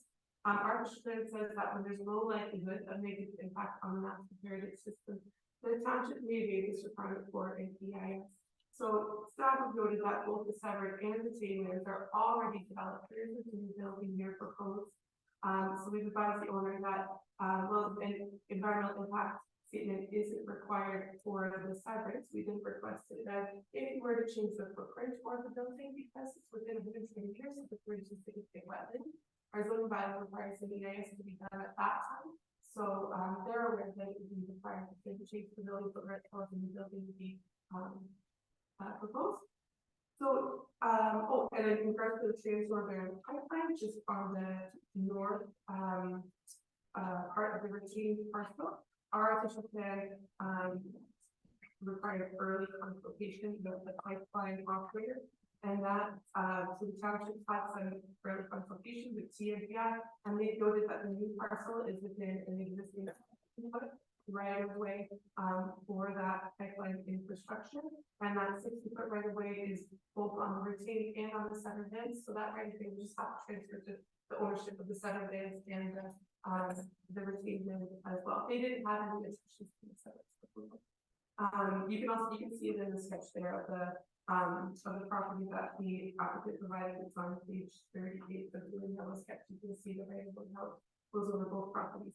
So in our zoning bylaw, the zoning bylaw requires these lots to be serviced by a separate private servicing. So the well that services the dwelling on the retaining lot is going to be discontinued from the accessory building that's proposed to be converted to a dwelling on the severed lot. And the owner indicates a new well is planned for the converted dwelling on the severed lot. The building is already certified its own septic system. Now, it's an accessory building right now, and by definition, accessory buildings need to be located on the same lot as the main use for accessory two. The proposal will create a situation where the accessory building does not comply with the zoning bylaw until the conversion of a dwelling, to a dwelling is completed. So a temporary zoning bylaw amendment is proposed to permit the accessory dwelling on the severed lot for a limited period of time. So a temporary zoning bylaw, it determines the amount of time when we have a zoning bylaw application, but the planning have to say it can be more than 3 years, but extensions can be allowed also. So the maybe dealing back in New York, the zoning bylaw application in the future. The zoning bylaw requires a building setback of 120 years from an advanced zone EPSW unless the less setback is recommended in the EIS. Right, this and talk about the initial plan, so they know the EIS to be required. If there is change to the building footprint or in the building proposed, I know we're gonna, the owners already proactively engaged the consultant or the sponsor already have completed or are looking to complete an EIS just to see if they would be able to do any changes to the building footprint in the future. They would convert the dwelling with or without changes to the building footprint. So staff recommendations, you want to make a recommendation? I can read the recommendation when we get that point. So one question that I have just for clarity then, so when you say, if they build a new building, that's an addition building, right? If they convert the existing one, no problem. It's just if they create a second. No problem to convert the existing one, but they would have put an addition on it, like Change the footprint itself. Yeah, okay. Okay. No, great. Then, like I said, I'll bring the recommendation when we get to that point. I think it was pretty short, so I can do that. All right, good. Any questions? Maybe we'll start over you this time, Kim. No, I'm good. Deputy Mayor. Yeah, now, you have to help me out here a little, Wendy. On the, are we asking for an environmental assessment? Yeah. We're not, because it's been there and so on and so forth. And thank God, that was one of my biggest, thank you.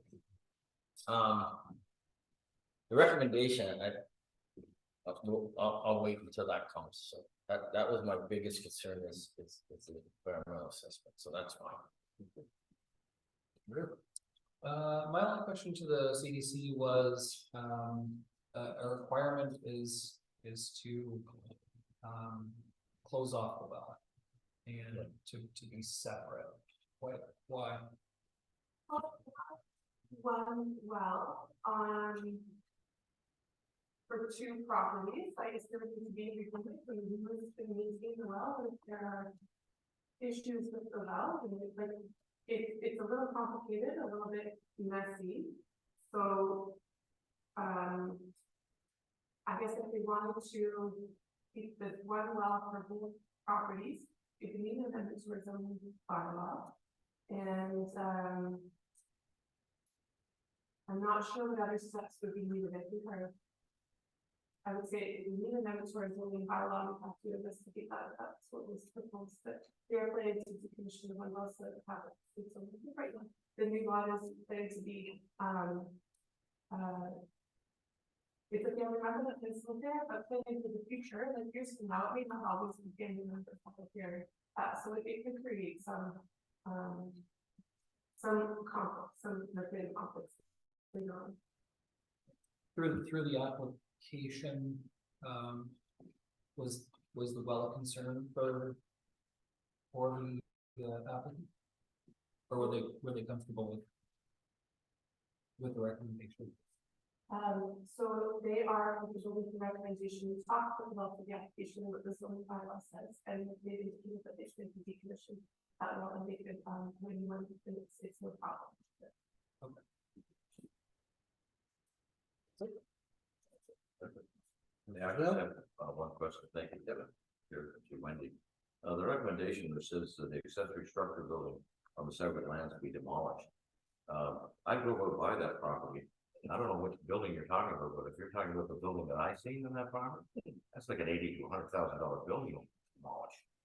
Through the shared Z, intended to demolish the building, but you did have an accessory building on the property without the main structure there as well. So really the recommendation Originally, we'd like it to say that you get a zoning bylaw amendment to allow that accessory building to be there on its own until it's converted into a dwelling, in which case it complies with the zoning bylaw, no problem. That's what the temporary zoning bylaw is about. But we don't want that to be the only way to clear the condition. So we're offering some flexibility if they wanted to do something else.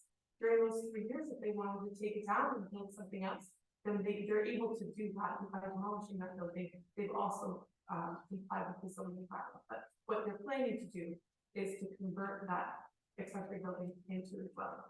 Comply with the zoning bylaw. Good question. I think they've already done it. Planning to All right, so one thing I noticed, and I know you talked a bit about it, so, we haven't, we don't in the recommendation decide, the term of the temporary, bylaw, severance, if we will, right? Do we have do you have something in mind? Do we have a number that we know we're gonna be tied to, or? So, if this recommendation goes forward and these become conditions of severance approval, and the applicable for the owner will apply for a temporary zoning bylaw amendment. Very similar to the zoning bylaw amendment process. The planning act says that can't be longer than 3 years, but you can grant extensions. So I suspect if they 3 years and they'll come back for an extension if needed. Okay, But- gotcha. but- Sounds good. Yeah, it's- All right, so I'll read the recommendation then, so that we can, find a mover and a seconder and, hopefully approve it. So the recommendation is that committee recommend that council recommend in favor of severance B11-23. With the following conditions: 1, that the accessory structure on the severed lands be demolished. Or that the owner obtain relief from the zoning bylaw satisfactory to the township that permits the accessory structure on the severed lands with all levels of appeal exhausted. And 2, that the owner provide evidence to the satisfaction of the township that the existing shared well is disconnected from the accessory building on the severed lot. Each lot shall be serviced by individual water supply and sewage disposal systems. Okay, do I have a mover for that? No mover for that? Moved by Councillor Joe Martell. Anybody seconded? We have a seconder. Well, I'll second it to get it on the Okay. floor. Seconded by Mayor Deschamps. Okay. So any questions, comments? Can I amend the recommendation? Moved in second. Pardon? You can, it's been moved and seconded, so you'd have to put a motion forward to recommend. Just like that. I wish it would, like that structure to be removed. You can still make a recommendation and vote on the recommendation. You can make a change to it, then we vote on the change. It'll be as amended as. Okay. Right. I can do that, so, reckon? Just next time do it before it's moving. Yeah, I know, sorry. Well, I'm bothered me, I kept thinking about it. Which part of that? Sever, demolish of the building. The Structure. What do you want to remove the? The accessory structure on the severed land be demolished, or like that.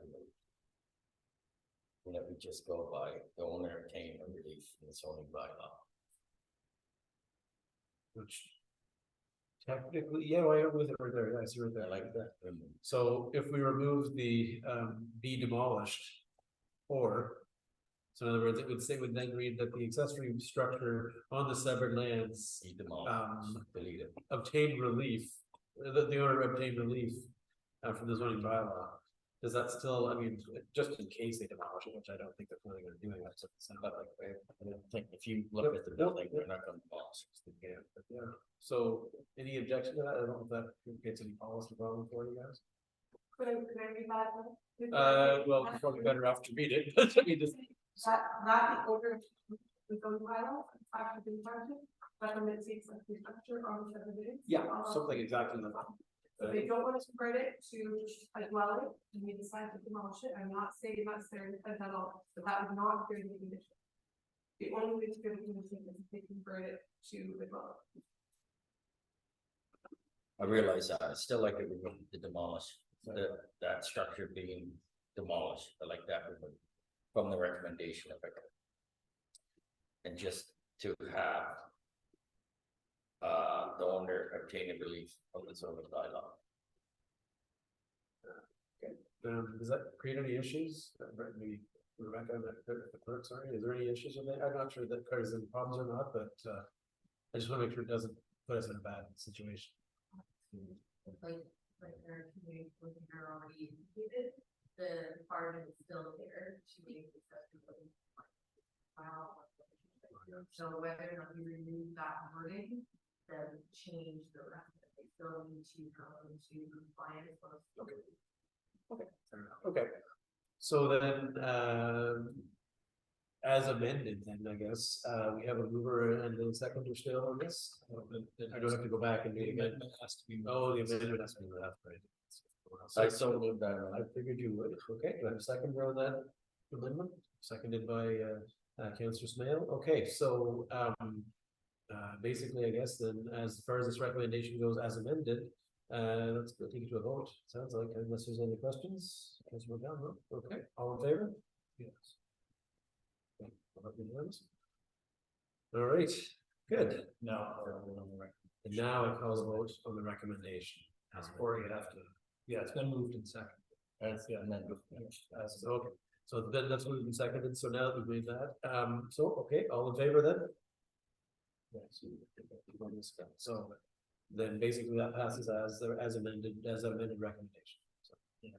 Okay, thank you very much, that's good, okay.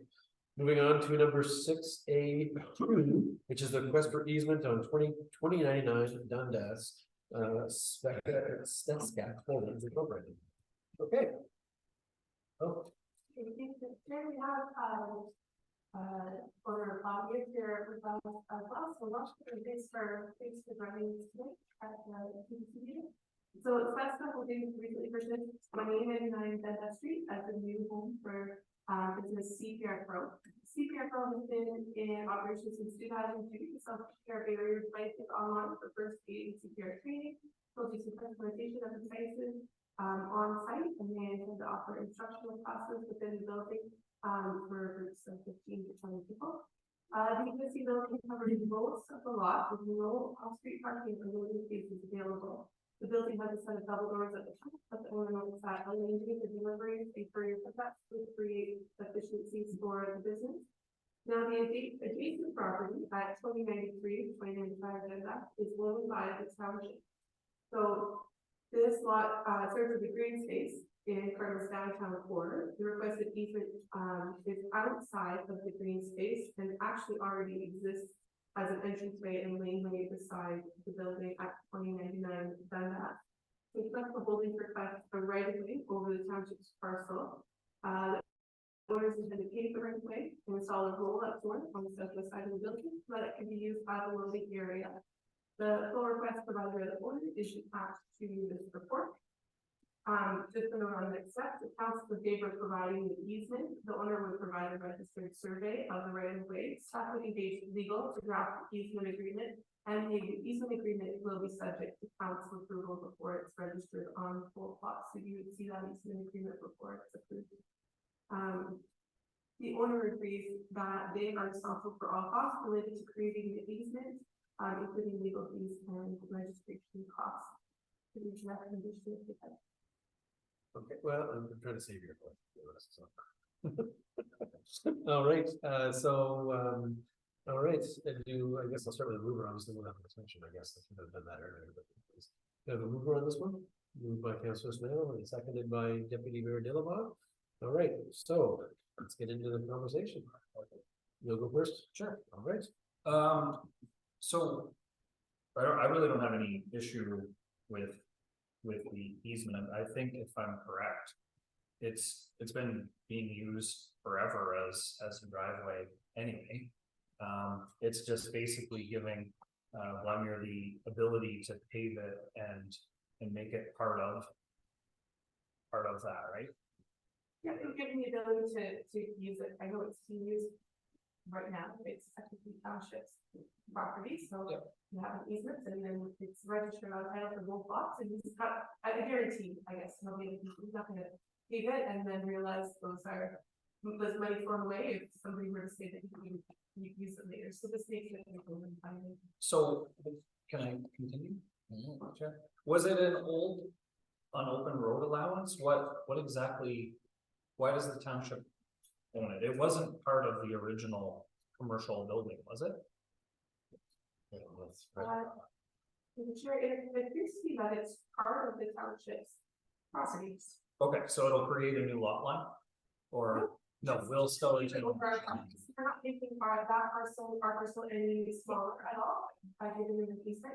If there's a future owner of that parcel, it's not a smaller parcel, it would be an undersized lot, and, they may even share the ability to use that easement, as well, which would be a benefit to that. Sure.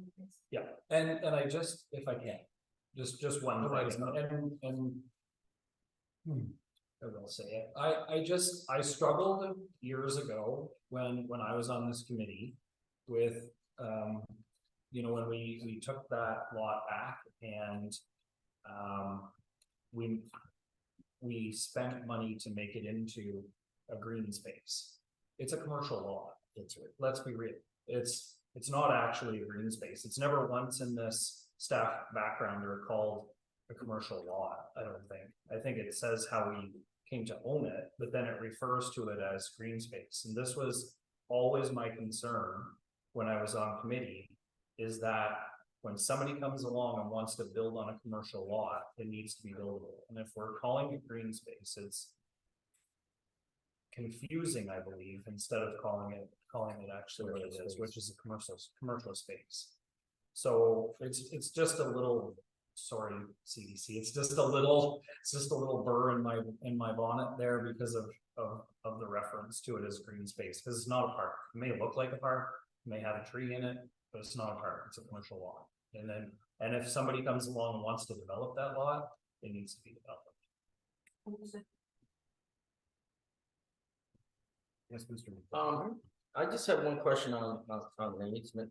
Is there water, sewer, any pipes there or anything running through that? Where we're giving him, this gentleman an easement, no? Or is it all like nothing? At the front of the building, water, so. So we don't have to ever worry about digging it up. I'm sure, there's water issue there, I trust that, Okay. And that would be something that would be too late for this meeting, but would be discovered. Well, that's why we give an easement, we still have permission to go on. And that's why it's an easement, because we have permission to go on, and do whatever we have, so, no, I'm. Hopefully not dig it up. Yeah, no, I'm fine. Yes, Kim? I have a question just from the nearest point. So if this property is going to be for sale, I don't know if the municipality has, it's up, okay, because there's not a for sale sign on it, but I'm just throwing it out there. If this property is going to be for sale and you're looking for somebody to develop it commercially, like an apartment building or whatever you're thinking, that easement that this gentleman is going to pay for, and then what would happen to that he is invested in at that point? I think it would be.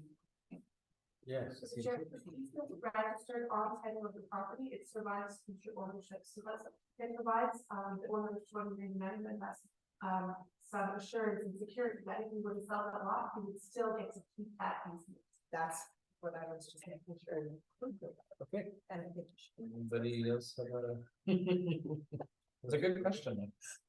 So, I was sort of touching on that myself a little bit as well, so, and admittedly, I used Google, so rough numbers is all I guess I'm gonna go with, but. So the part that would not be part of the easement, that would be about 0.4 acres, and that easement is about 0.1 acres, essentially, but. So as far as building on that lot goes, we would have something that could, there's nothing saying we couldn't build something on that, sorry, that a future owner couldn't build something on that lot. And that easement would probably be just fine for space between the buildings anyways, is that, am I on the right path with that?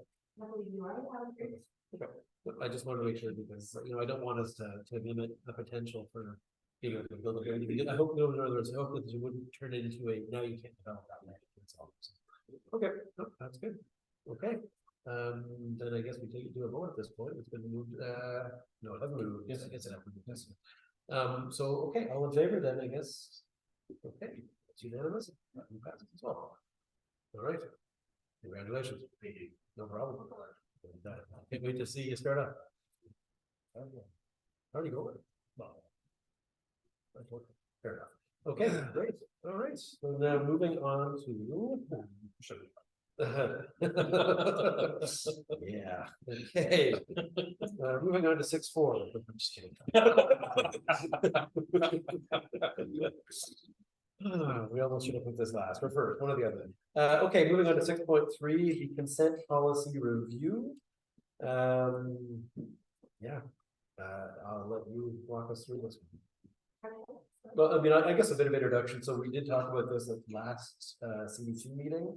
We had options 1 and 2 brought before us, and there was a modification to number 2, which you're going to talk through, and then option number 1 is also still in this discussion we talked about today.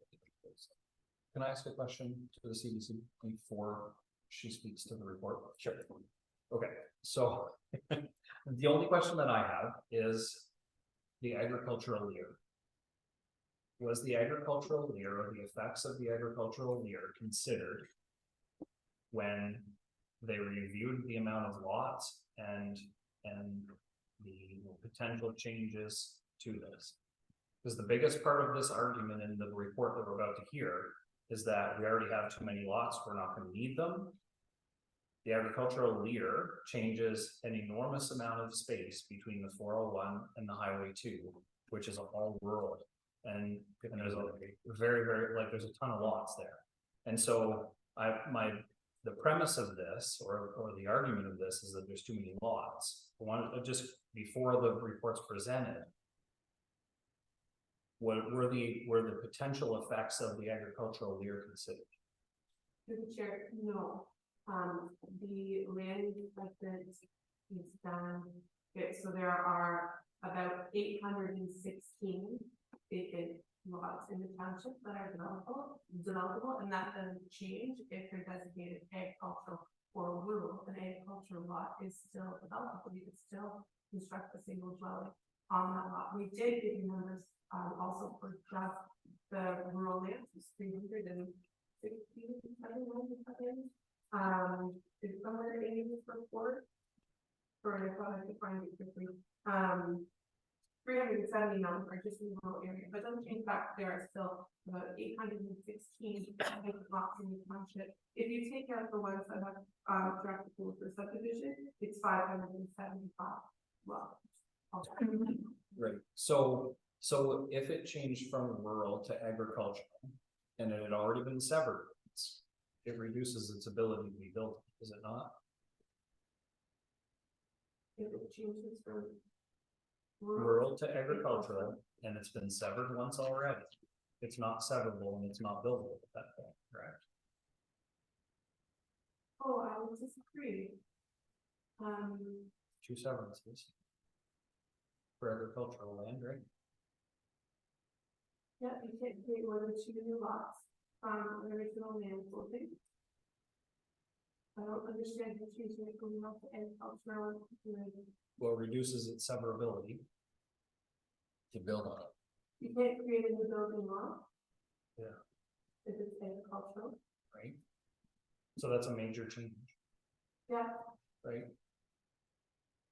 So that's my question. Is it taking any of that agricultural year, the effects of the agricultural year, and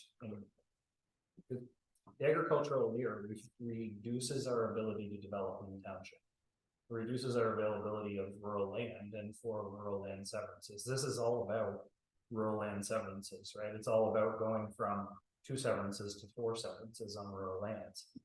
The agricultural year is actually taking a good portion. It's going to go to 1 and 3 acres. It's going to reduce the ability for rural land, right? It's going to make it, or it's going to consider it prime agricultural. So if that's the case, then you can't have as many severances off of the prime agricultural land. It's going to reduce the availability of those building lots. It may exist now, and that's fine. But for future growth, which is what we're trying to protect when we talk about the changes of the leer, does it not have an enormous impact? Or a potential impact?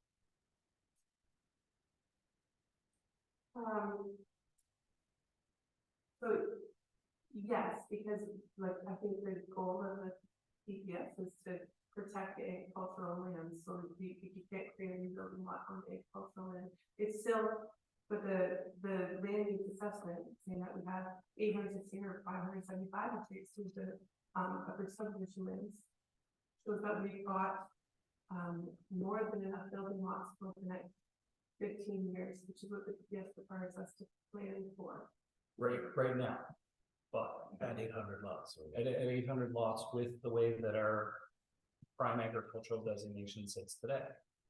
But if that's changed in the county's official plan, when somebody applies for a severance or applies in 2026, when it's approved, well, it's gonna be approved before then as an amendment.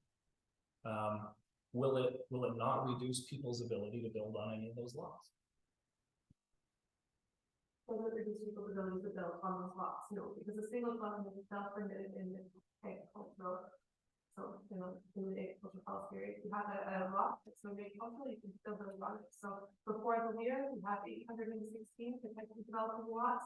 After the year, we have 816 potentially developable lots. Oh, because you're saying these lots we talked about are potentially buildable. Hold on. So I think that's what the mayor's saying is if they're potentially buildable as rural. If, if they suddenly develop, turn into agricultural. Are any of these lots so there's 300 some odd lots in agricultural that do not have any habitation on them yet, is what you're saying? Did I understand that correctly?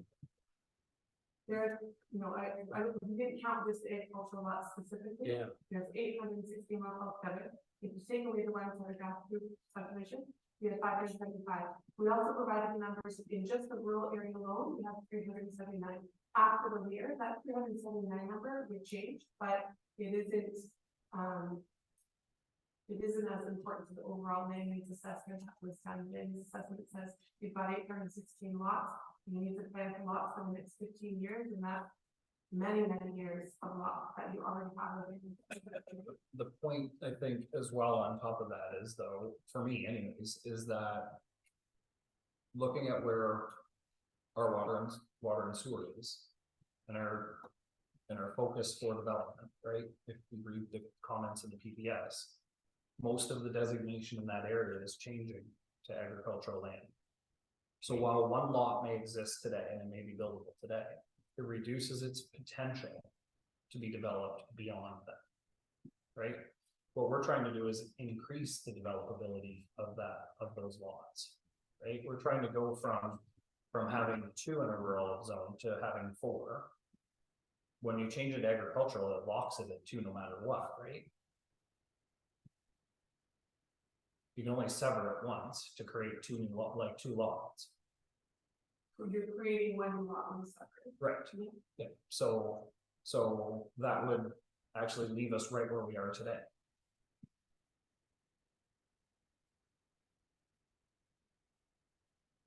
If we need to change.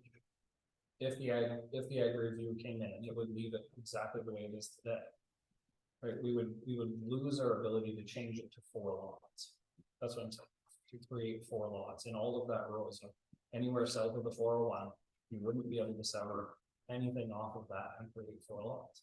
No, that's true. I think you're gonna lose lots though. I think we'll actually lose lots. I feel like we'll lose, I think if we have 15 years now, we'll go down to 11 years.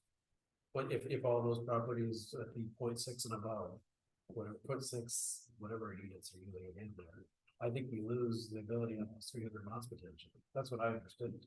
Yeah, I just wanted to get the point. I am super concerned with it, and I just wanted to know, my question really was it considered when this was brought forward? And I believe the answer was no, right? Yeah. All right, so now we talked a lot about introducing this. Okay, so we recall before committee back a few months ago. I don't think so ridiculous. So at our last meeting, draft official plan and drilling bylaw amendments were presented to at the September committee meeting that reflected those changes. However, the preliminary consultation with the counties, we understand that amendments of additional services in the rural area will need to demonstrate that there is a need for additional law. So A land use assessment was completed by Novotech with, assistance from the counties, which showed that the township has approximately 816 vacant lots, potentially suitable for residential development. The provincial policy statement requires planning authorities to maintain and lease to accommodate residential growth for a minimum of 15 years through intensification, redevelopment, and if necessary, lands which are designated for residential development. With the number of lots as compared to our average demand per lot, the assessment concludes that there is more than 20 years supply of land in the requirement.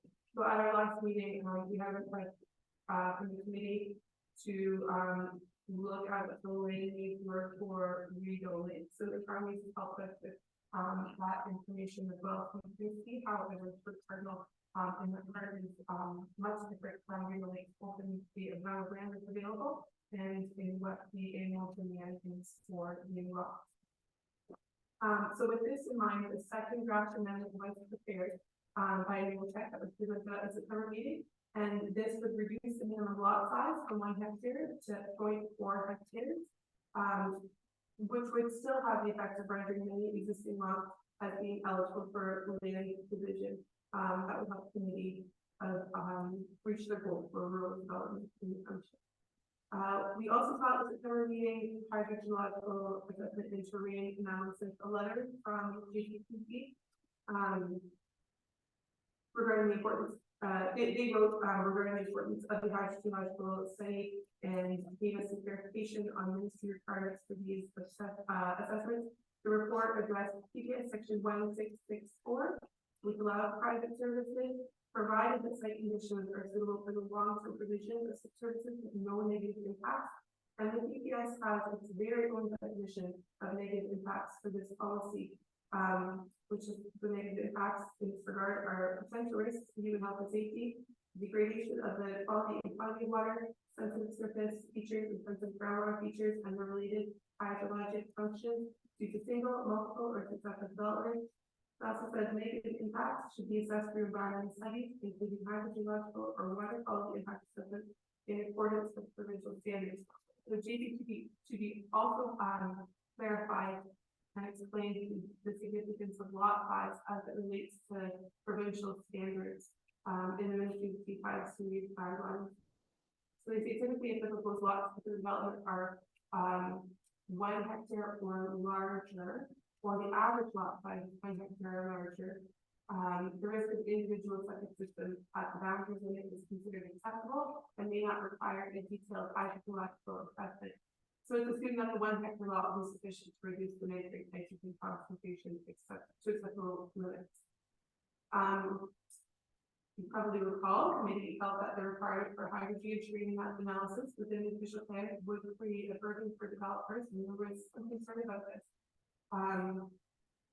So some townships have official plan policies to request this study and have adopted separate policies by council resolution to clarify that the hydrogeological assessment and terrain analysis is considered a reasonable requirement for lot creation. So we've taken a look at those separate policies for both Augusta and Regional Lakes, and we provided them here in the package. Staff were directed at the summer meeting to revise draft amendment option number 2 by not requiring hydrogeological assessment for terrain analysis as part of the amendment. Instead, these requirements are to be clarified through a separate policy. So for committee tonight, draft amendment option number 2 has been revised to state that a study may be required. The township has already initiated a pre-consultation with the county for this amendment. Meanwhile, staff are working with JB2D to prepare a draft policy for committee's consideration that will talk about when it is reasonable as a condition of severance or with your severance application to require a hydrogen. Also, a draft zoning bylaw amendment is prepared to implement the reduced lot size requirements in the proposed official plan amendment and to reduce the prior lot frontage in the rural area for the rural and RLS zones. So for next steps, an open house or public meeting will be scheduled by the township to receive feedback from the public and interested parties on the proposed official plan and zoning bylaw amendment. The Planning Act doesn't require an open house meeting. If it used to, it doesn't say more for this amendment, but a public meeting will be required before the amendment is passed by council. We do recommend an open house meeting and a public meeting, but it only isn't requireable.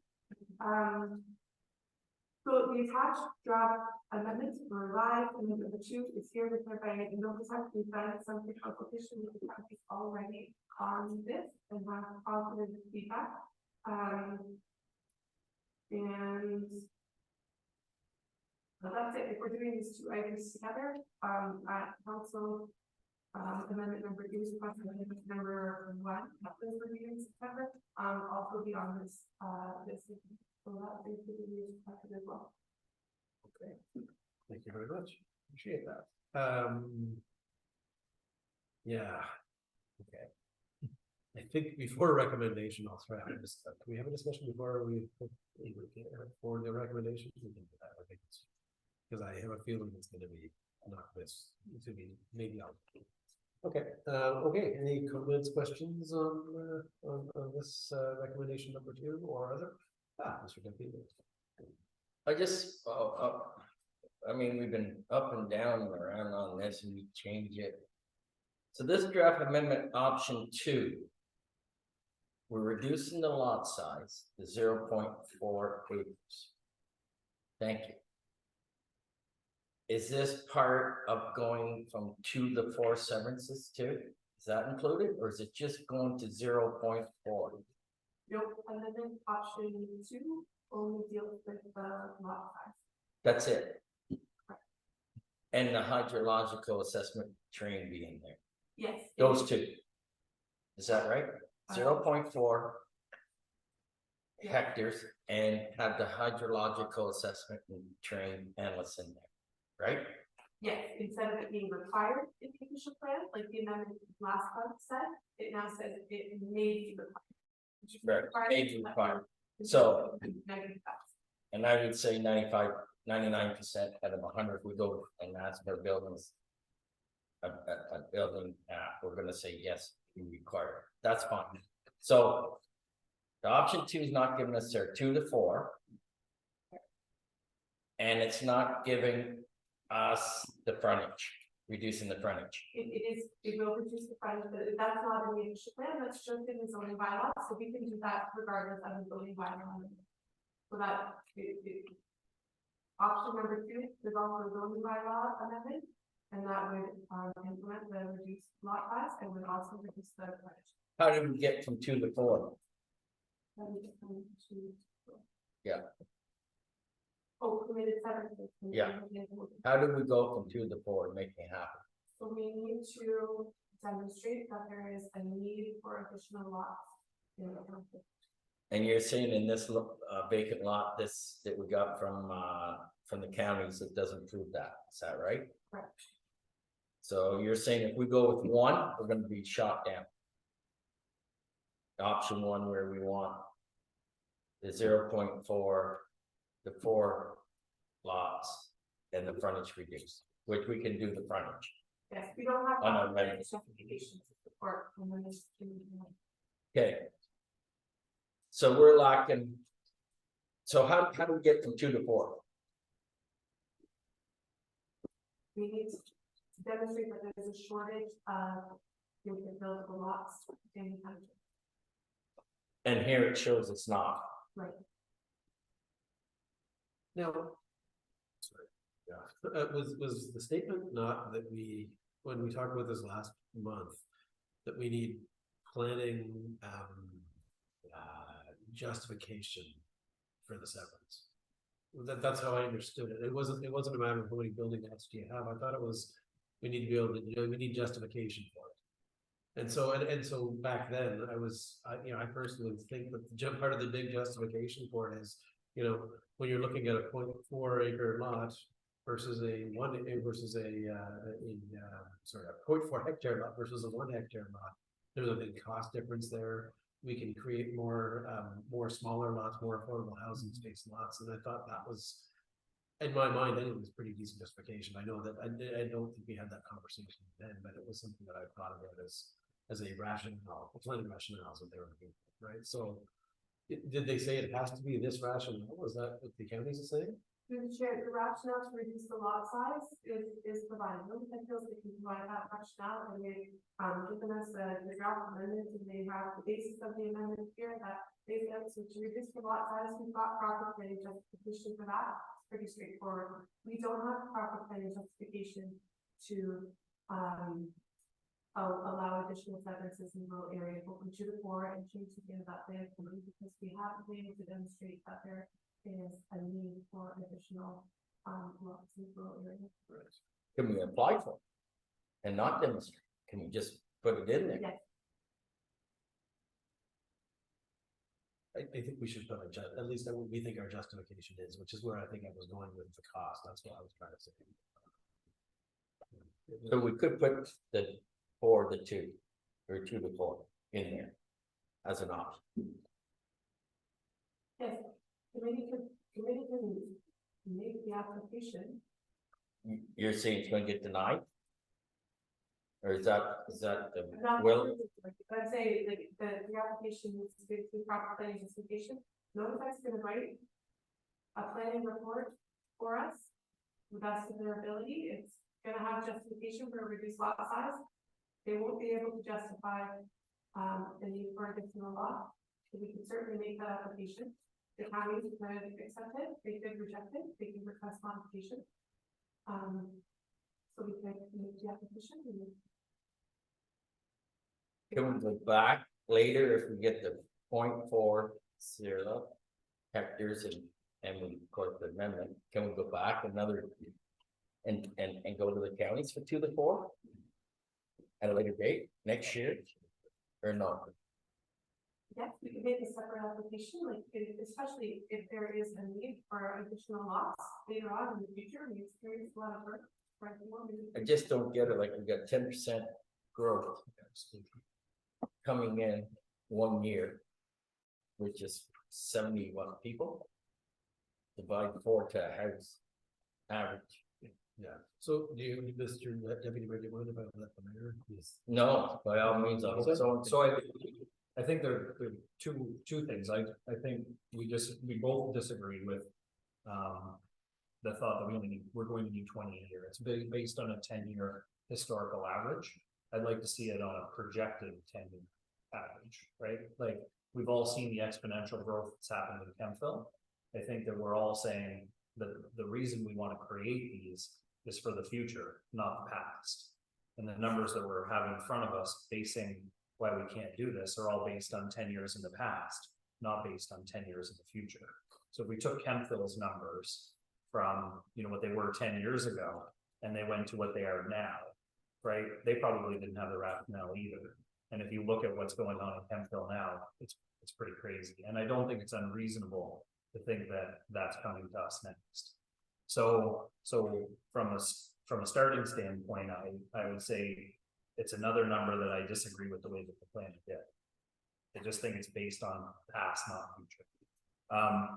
But I would say this: can we approve both recommendations tonight?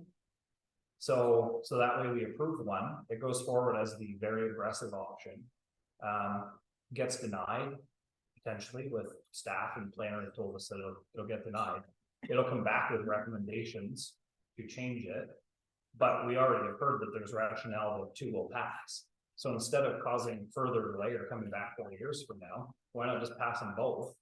And we know that they'll accept number 2. That's great. That'll get us our first OPA. And then with number 1, they'll come back with recommendations and we can have this discussion over the next year or 2 years. So to the chair, talk to no time about this option, they recommend submitting it all as one. And then some of it like request modifications and say you don't have the justification for amendment number 1 and like parts of number 2, like the lot size thing, move forward. So maybe I suggested for simplicity that not make 2 separate applications, but one application that maybe didn't have, the council has either option. So we can send this in tonight, option 1 and option 2. You can't make 2 separate applications if they are overlapping, not, and I don't mean by time, but if option amendment number 1 is amending something in a provision that number two is also amended, so they can't conflict with each other. So But could we similar put efficient one in, application. we put one in to talk about the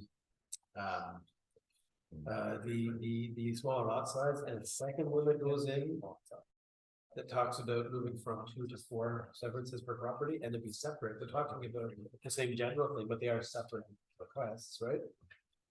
Would that be possible? So the effect of both of those things is different.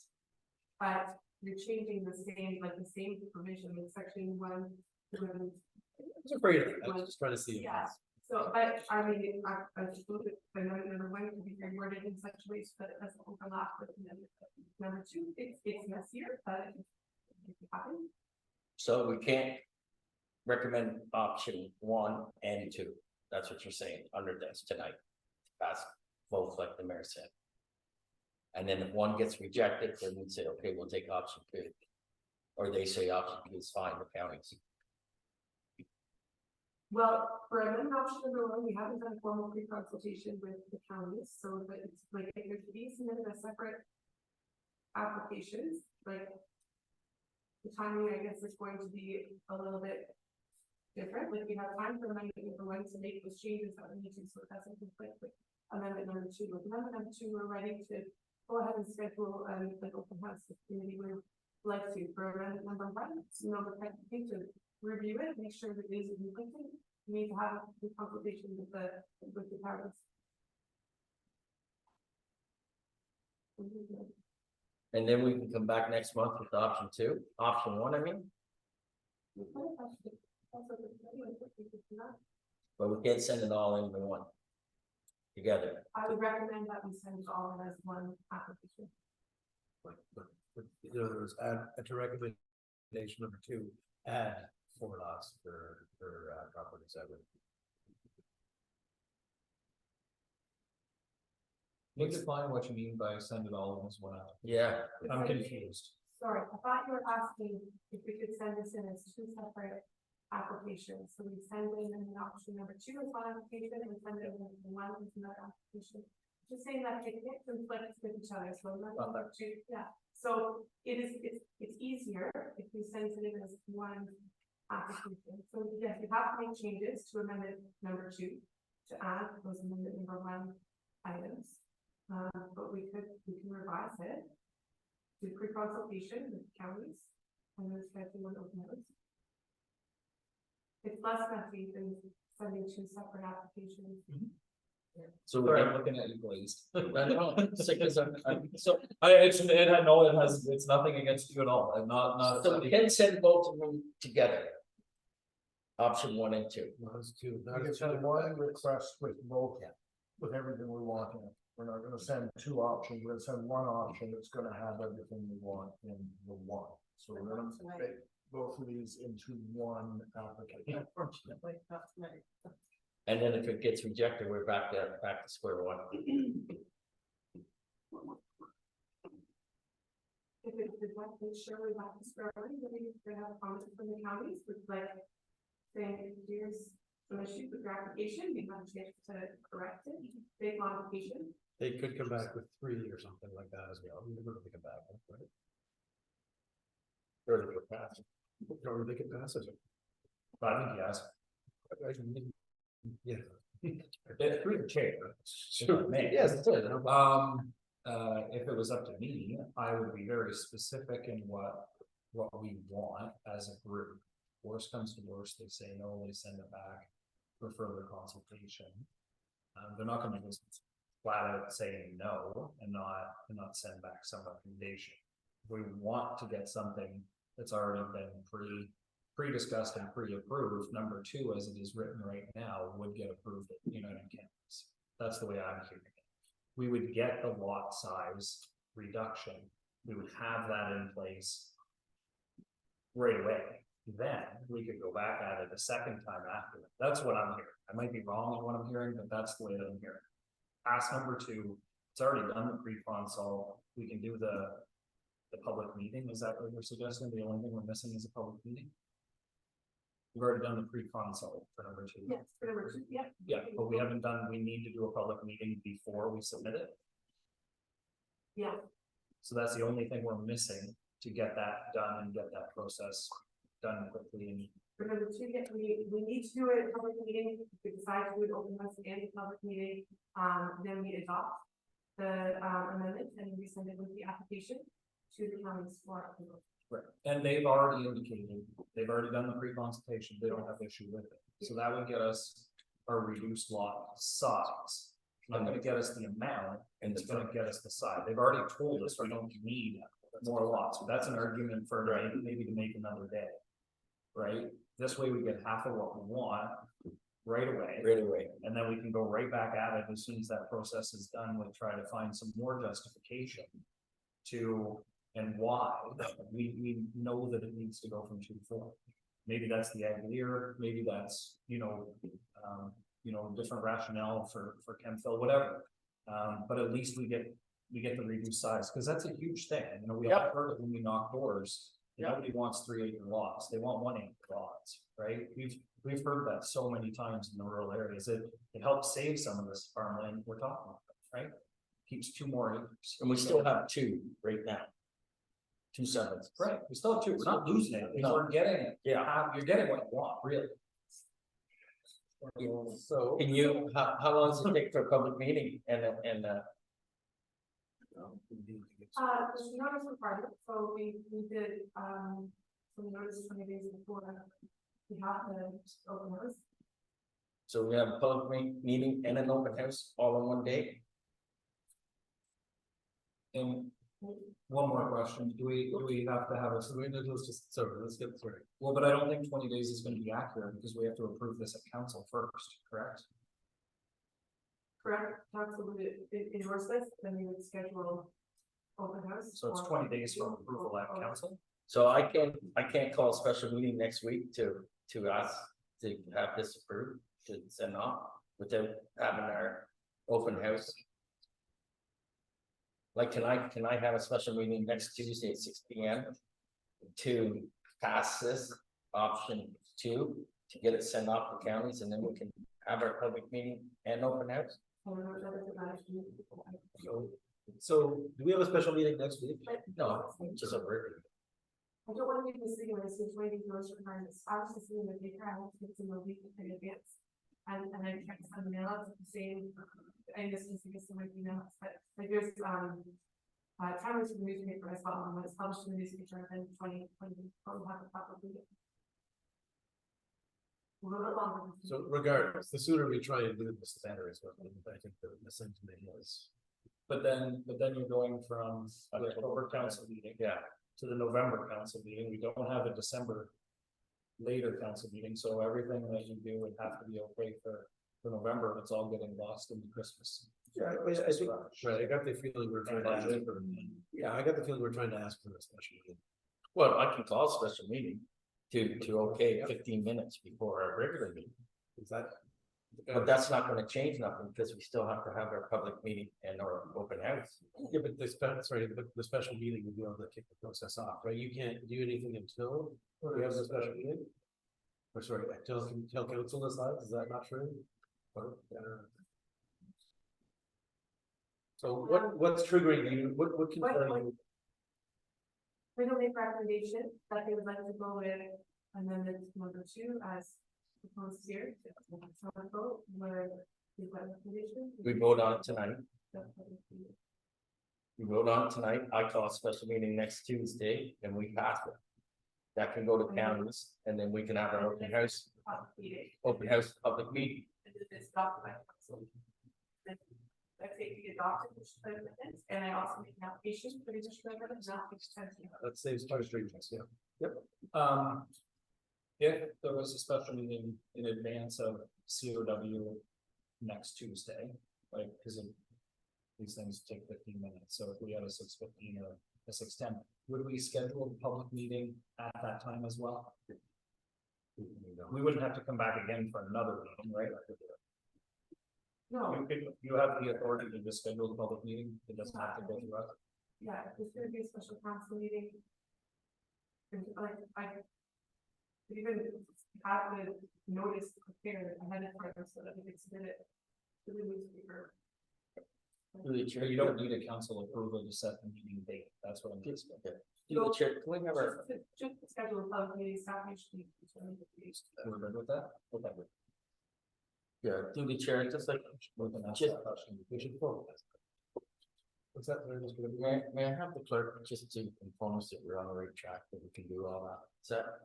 Through the chair, the mayor or the majority of council can also have to meet formally the majority or the chair. Prefer other. And then we are hearing that. If it is true, company, then that triggers the development coordinator to issue the notices for the. And then Right, but now, in the meantime, can we ship our application to the counties? Or do we have to wait until it's, we have to wait for our public meetings, okay. Okay, so that's what I'm gonna do, I'll call, special meeting. So I think that we can work later on in the meeting, right? That includes a notice of motion in the city. the chair, typically the mayor calls or the majority of councilors. Right, It cannot be. I think we have a plan. Mayor. We have a plan. right. No, Okay. I have to ask. Sounds good. Any other questions, comments? Yep. Okay, so I'm gonna call the, we did not yet have a mover or a second.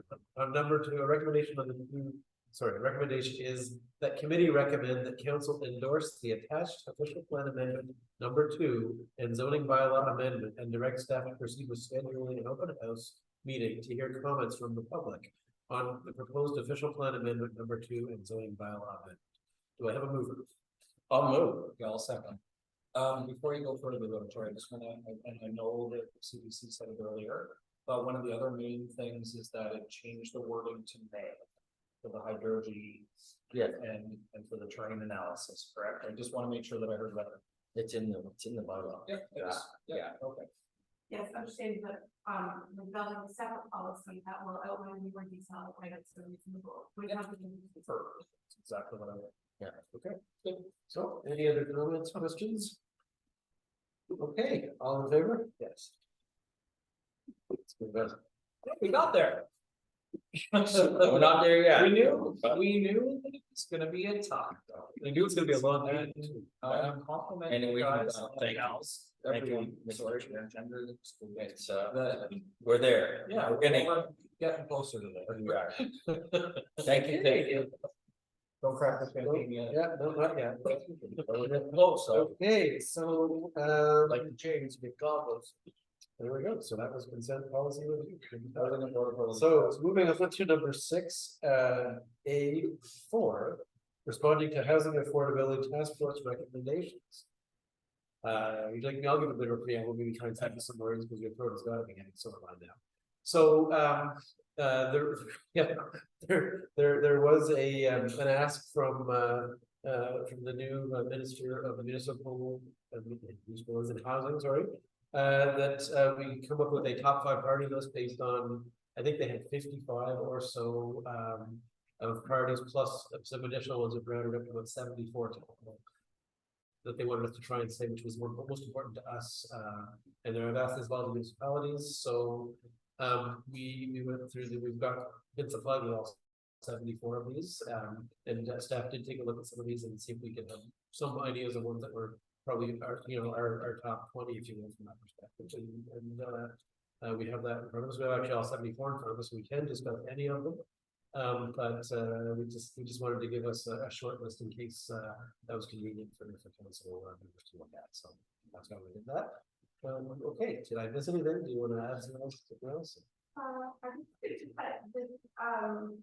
The letter requested to be back by October 16th, so this is our chance to. Oh, and so does this need to go by council as well for approval? The letter requested, and we should probably have it council, so I think our mayor could submit it or ask staff to submit it on behalf of All right, so any discussion any discussion? I'd like to see if we can finalize this process by picking our 5 favorites ideally. So I don't know what the best way to do is, maybe we should everybody review the list? Do people have their top five they want to talk about it? I was just asking what page the short list is on. Oh, Because yeah. I was going through all 77, I'm like, very Yeah. overwhelmed. The short list starts around page 60 Uh-huh. and goes to 62 essentially of 131. 60? Sorry. Right. What's on page 16? With the first one being, they're all underlined, with the first one being required greater density is the first one. Give me a minute. Fair enough. Okay. So I think what I'll do is, I mean, I think we've had similar things before, probably a good approach is to, basically, if everybody has picked the top five, that'd be great. So maybe I don't know, Councilor Snell, do you want to start with that, but did you pick five by chance? Not yet. Okay. All right, well, fair enough. Okay, so it's gonna be a longer conversation than I thought, but okay, so those first one goes, the first one is number 4 on there, on the overall list, but I'll just all number them that way for us. Is permit as of right conversion of underutilized or redundant commercial properties to residential or mixed residential commercial use. Page, That's on page 60 of 131. Page 60, yep. And it's for required greater density, and it's one of the things that I know we're seeing, and we've got it in, it was also similar to one of our recommendations that we put in our half recommendation. I sort of thought, like, it's the concept like we starting to see now. Fair enough. My staff. Okay, so anyways, that's the first one that's on the list, so. Yeah, I mean, I struggle. I mean, we're here and I get there's a housing crisis. I think we've proven or we've shown a willingness to move and allow the back half of some of these commercial properties. But we also have to remember that, you know, wartime houses from the boomers were created then because there was a housing crisis. And we're in that same housing crisis again now, but that curve is going to change again. And I'm hoping at some point as stewards of our township, long-term stewards of our township, that we protect at least some of our commercial properties and some of those uses. So while it may seem like a great idea to turn all of our commercial properties into residences because there's a housing crisis, we are stewards of our township. We have a responsibility to make sure that we protect for future use, right? It's not just today, it's 20 years. So I'm all for what staff brought last time, which was creative solutions that sort of broke both those barriers and protected some, and I softened again as well, and you know, understood the need. So I like those creative solutions, but I struggle when it says redundant commercial to residential. I struggle with that. For me, it has to be a mixed use, for sure. And again, redundant, I'm not sure, but underutilized for sure. So, okay. Any other questions on that one? Right on 4. And I apologize. I think I'm gonna try and go through these 14 and see if we can find 5 from here that we can agree to. I've got 27 and 42. I know that. Well,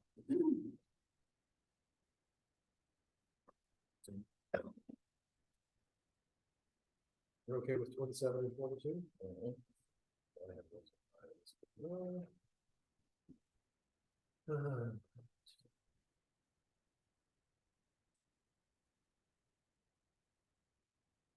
Okay,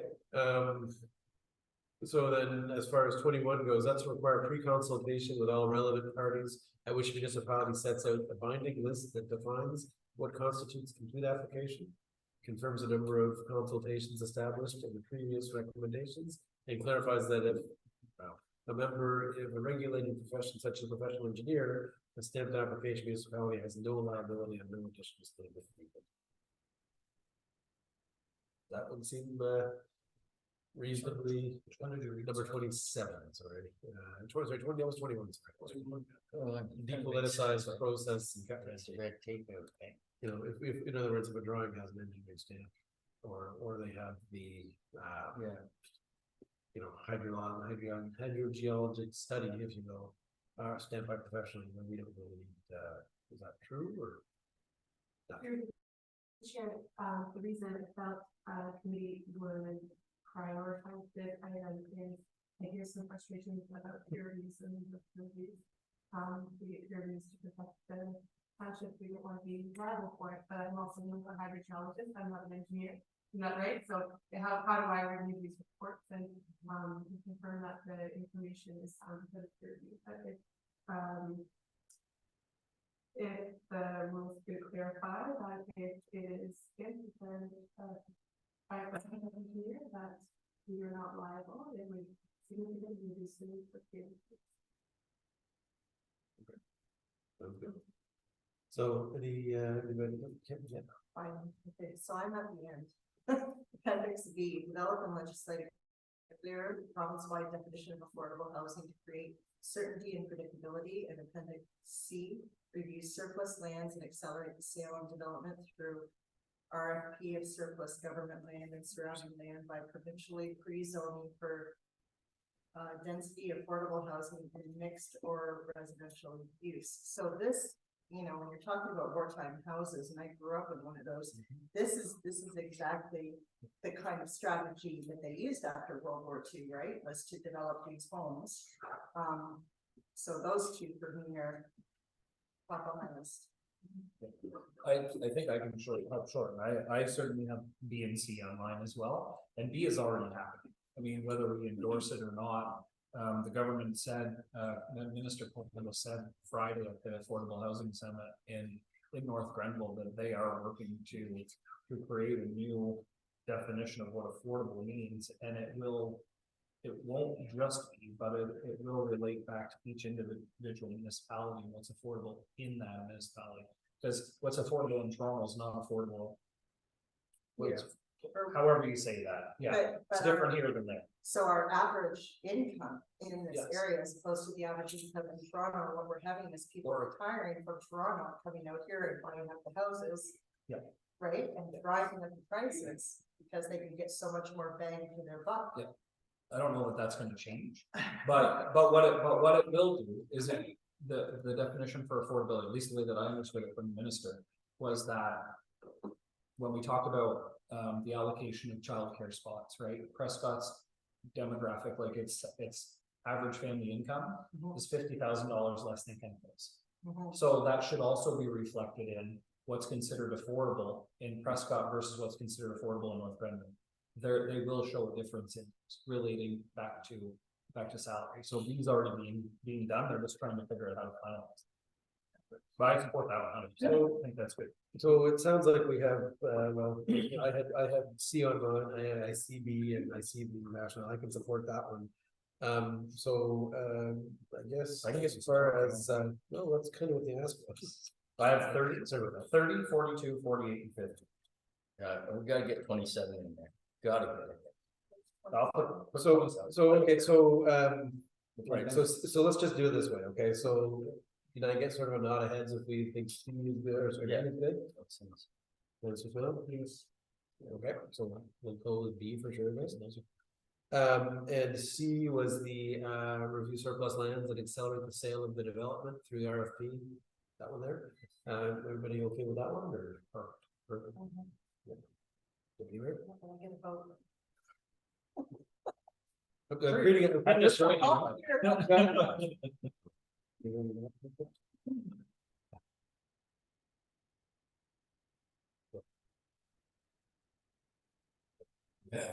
Okay, so then, the mayor talked about 30, that was one of the next ones we had there, which is, 30 is to provide funding to increase staffing, provide market competitive salaries, outsource more matters to mediators, and set shorter time targets. I think it's also important when you're speaking to that one to note that's under the OLT.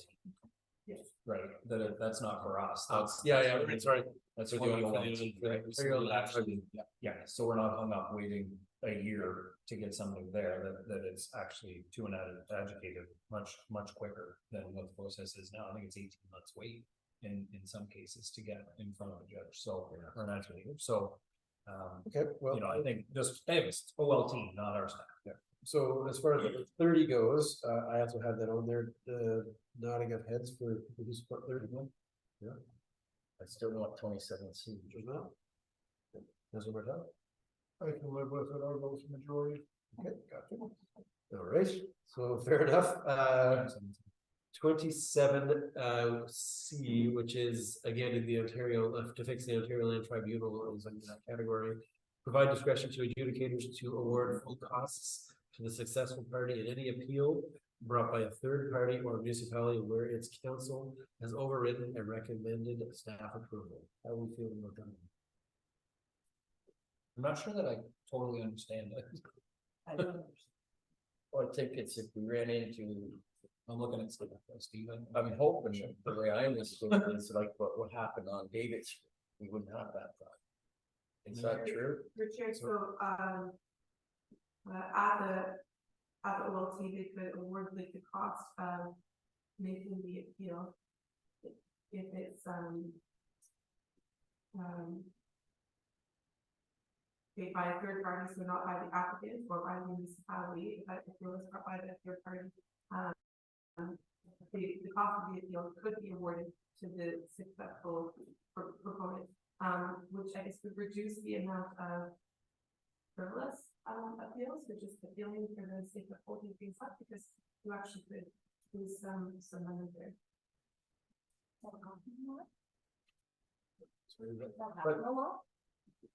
I don't, so I'm more focused on the last half of it than maybe than the first half, where its council has overridden the recommended staff approval.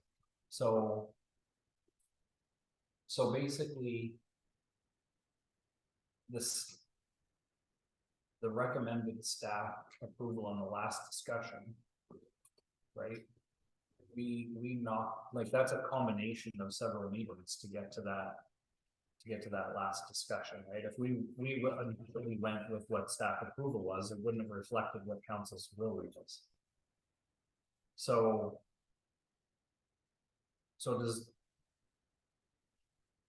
you follow what I'm saying? Like, is that the wording on this? Like, I'm stuck on that wording. Sorry, my intent when I added this as an item was the first part, and knowing that the second part was just in the wording with it, I couldn't separate the two because that's a task force recommendation. Sure. So, So basically, if we go against a staff recommendation, and somebody takes us to the OLT, they'll award damages to the third party. That's what 27C says, yeah, right? because it's definitely, So we have to follow staff recommendations is what it says. you have to follow staff recommendation, because if you're successful at the OLT, because the OLT agrees with your decision, then you wouldn't have to, with the successful party, so you wouldn't have to award them. Okay, any other comments on 27? Yeah, I know. Okay, so what, nodding of heads on how you feel about it. Councilor Martel? Again, it didn't make my list, but I can go with the majority. Yeah. No. Yeah, I'm not for it either, so. Okay, good. Let's make them feel better. One or two. No, So, makes me okay. All right, I had also number 48, I believe, was mentioned. I'm sorry, 42 was mentioned by the deputy mayor. And number 42 is to provide provincial and federal loan guarantees for purpose-built rental, affordable rental, and affordable ownership projects. Yeah.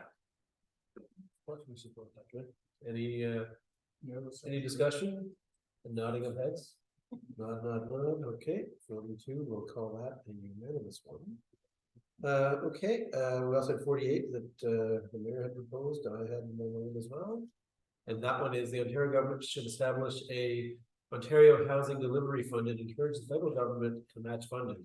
This fund should reward A, annual housing growth that meets or exceeds provincial targets, B, reductions in total approved times for new housing, And C, the speedy removal of exclusionary zoning practices. So just to staff, is that not basically what HAF and BFF are?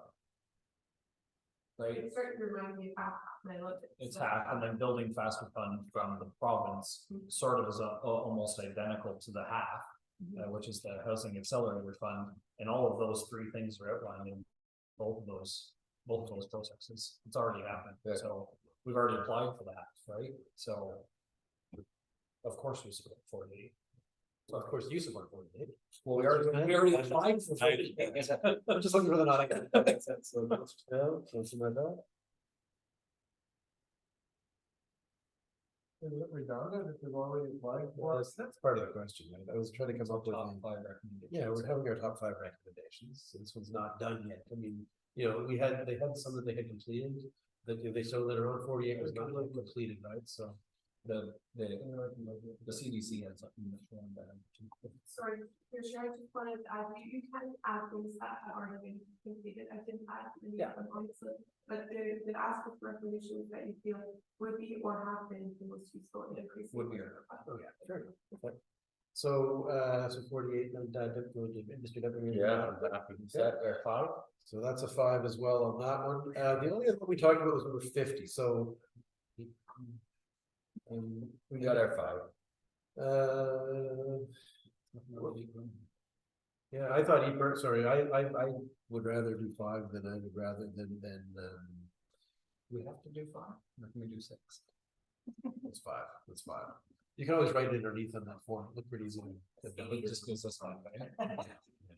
You'd have to manually read it.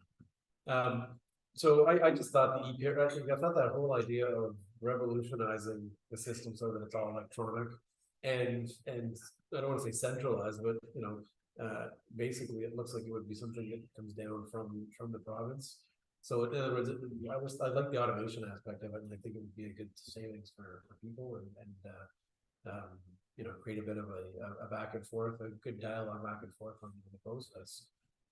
We did have, when we were on Friday, we were at the affordable, local and affordable housing summit.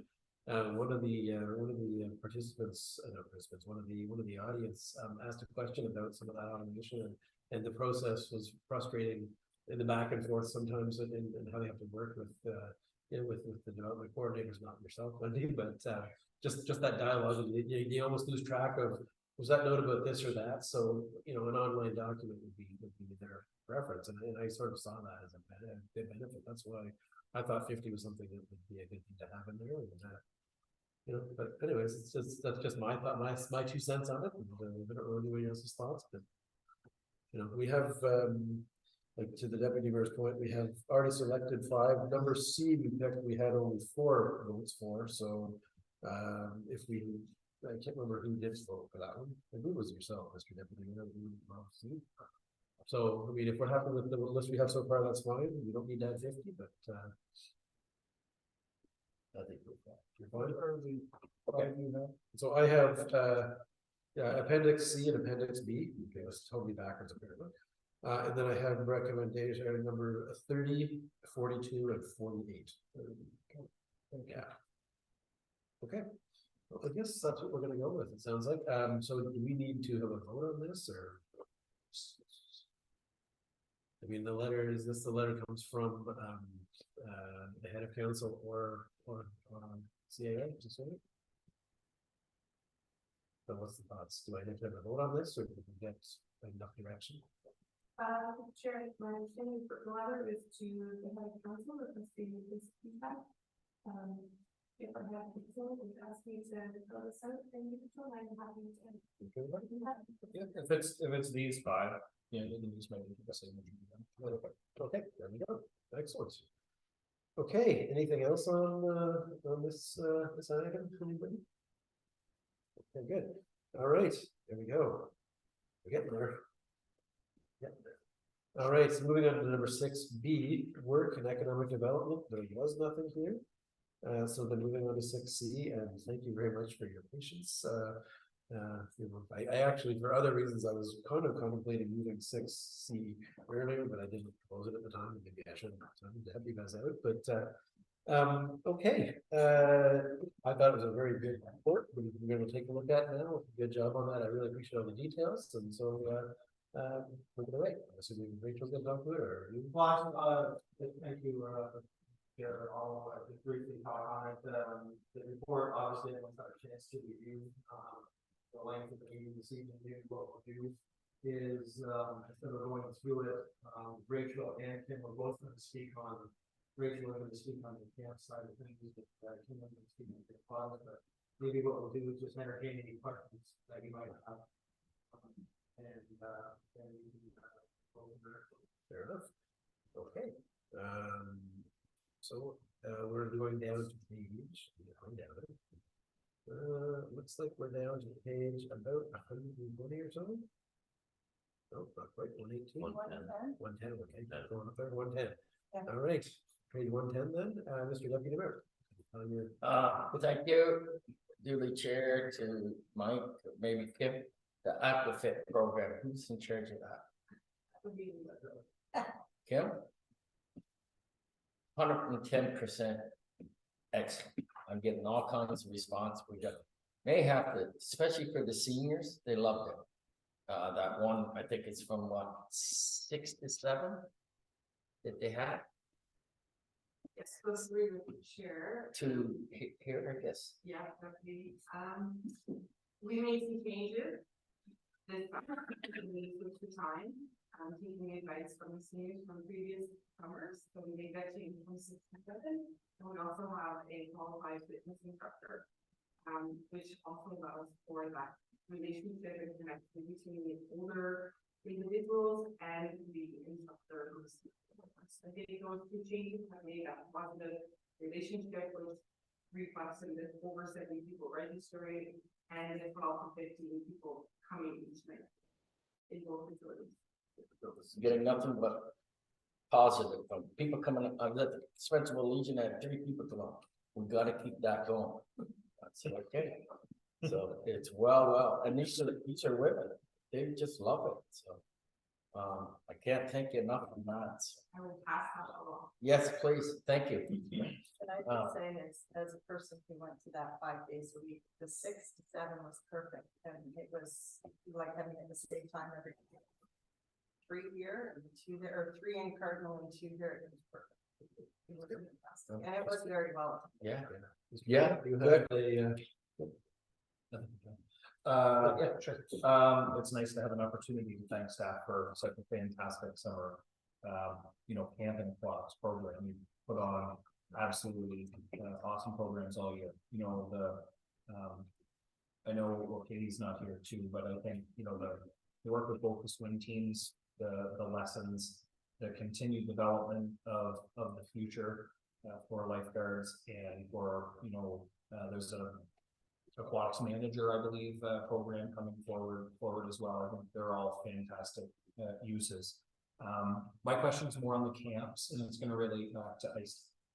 So in the past, we've always opened in the first weekend in August 5th, 6th, 7th, 8th, somewhere in that. My question is probably more to the director than it is to Kim or Rachel, but are we going to have that need in the future? And if we don't, we thank Chief Moore for use of the fire hall. It's fantastic that they were able to pitch in and help out this year. But I've said in the past, and I'll say it again tonight, that we held ice time for the Braves, and we didn't need it. And the camp program provides affordable camp for kids with good instructions, good safe facilities. We had a child care discussion earlier today on reducing those costs for families. We're one of those areas that needs affordable daycare for kids, and those camp programs allow both parents to work, not to have to take extra holidays when they're not in school, and it helps them, especially during difficult economic times. So if we're not going to actually rent that ice, is it not a better use of that? I know that facility was not created for childcare, but it does a fantastic job. And if there isn't really a huge need, are we not servicing our public better by utilizing it for camp than we are for breaks or for other things.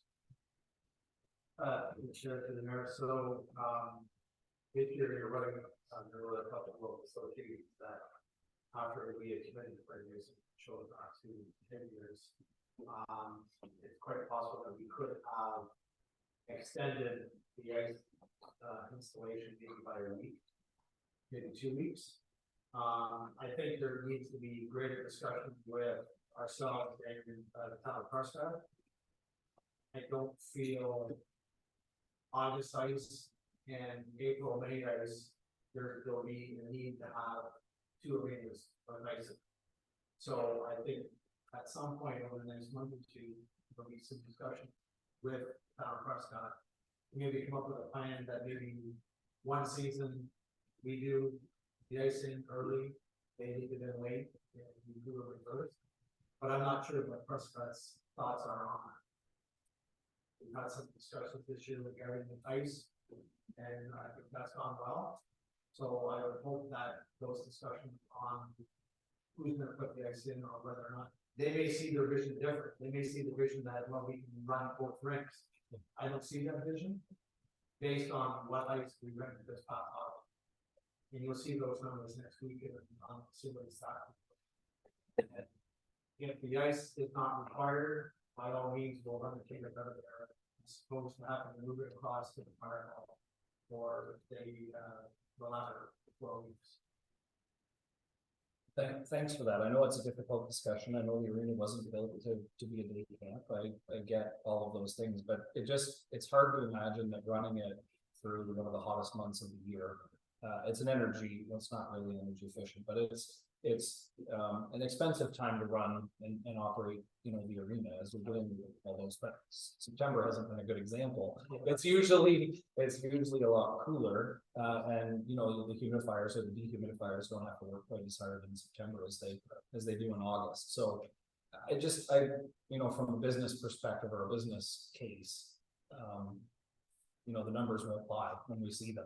You know, it's going to be an expensive proposition at least in August, where, you know, we probably didn't help or service as many of our families. But it's such a difficult, and I understand both sides.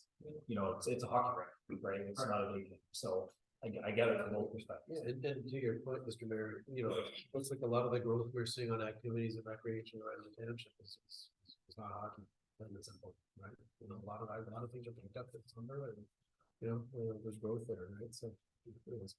Okay, guess we're the answers now. Anything from you? No, I just think you're doing a fantastic job. Yep, sorry. So I'm reading here about some of the challenges that you have with day camp. So I had a couple of questions because I know you had a lot of young kids this year. What was your ratio for camp counselors to kids? And like, what was your average age of a camp counselor? Was there an adult supervisor with the camp counselors, or how did that work?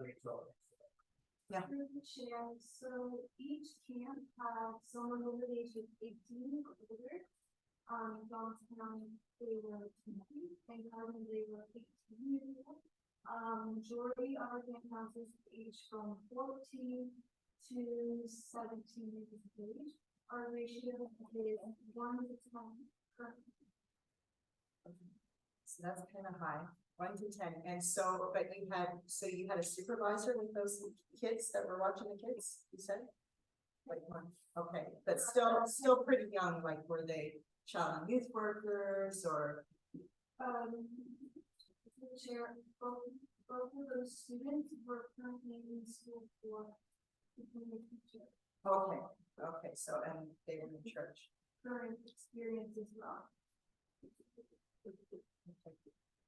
I was just concerned for your staff because I know like that is a huge ratio. You have young kids with, you know, like you said here with ADHD and some other behavioral challenges. Were there any major incidents, injuries, nothing like that? So, okay, that's okay. So would you like to see more? Yes. One of my recommendations was adding maybe extra staff. That this can also utilize our LIT, the leaders in training. Right. Through the ages of 12 to 14. So they were extra grants for waste management afternoon or leading activities and games. So there was always more than three staff, but they were always in the. Yeah, okay. That, and that would be my recommendation also is to lower that ratio. You know, 'cause that's a lot of kids. It's worth tough time. I would just like to echo to the chair, to the recreation department, what the deputy mayor said, you know, we get, I gauge how we are doing collectively as a team by the response I get from the public, and we are getting nothing but sugar on the camps and the aquatic programs. It's, just keep doing it. The only complaint I got in the last year was that there was no water fountain. That's. Okay, it's pretty good. Yeah. None of that. So- That's like we have no parking down the beach. Rent a water bottle.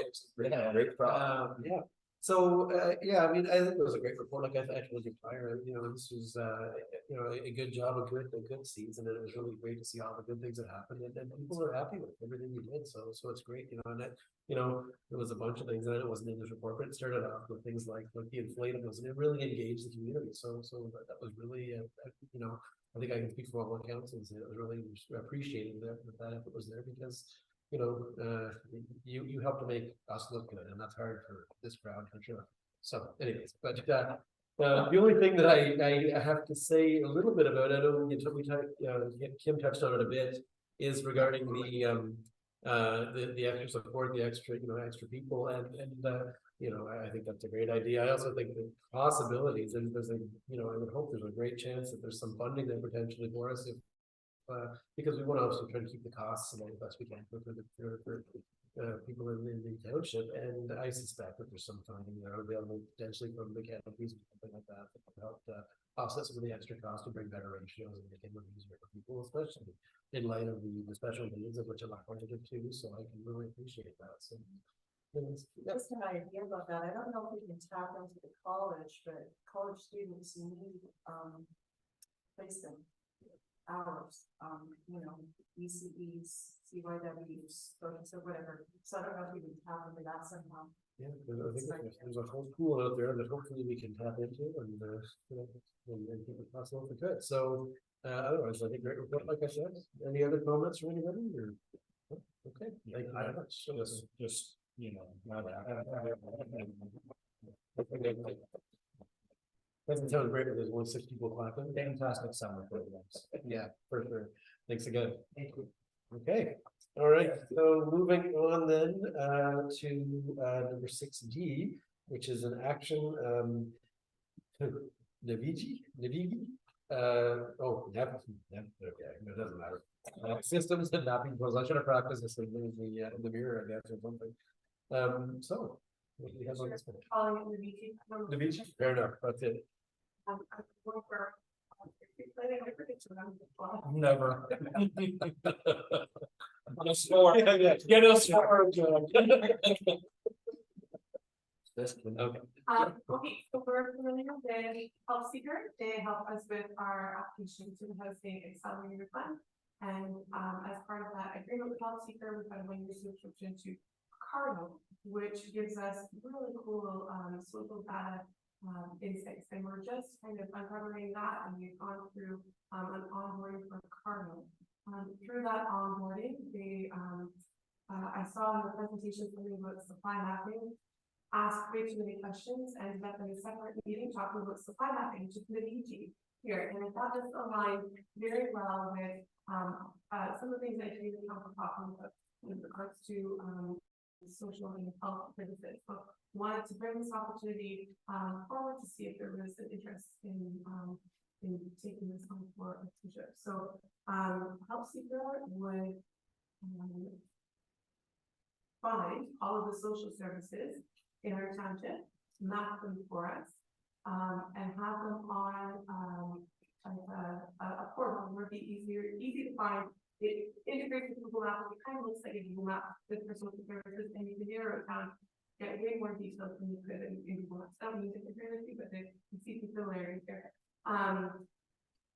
Understanding that within our township, there's going to be some gaps there.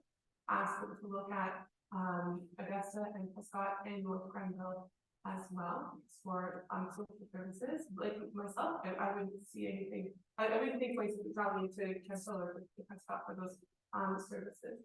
Also ask them to like review digital support as well, because again, that's gonna help fill in some of the costs. Where we don't have any so they can do all that, you can create an online portal that could, be put right on our website. You may not know this, we do this in a few places on our website with like the business planning tool or with the, service request tool, like it's actually like a separate module that there's just a little bit of HTML code goes in our website and it looks like it's part of it.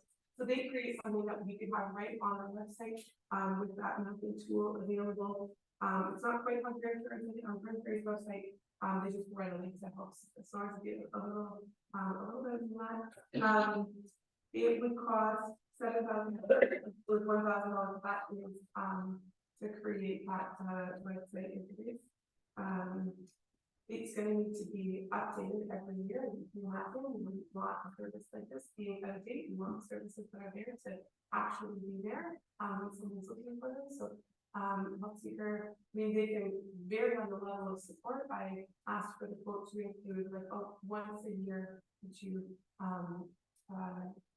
update and make sure those services are still, they can do it, more often, I'm sure there's more cost. They could go as far as calling all of those services and making sure that they have everything right. They would do this through, some form of AI, what they engineer those services for. So, anyway, but the DG is for supply mapping, it's, yeah, just a proposal that came forth, that's it.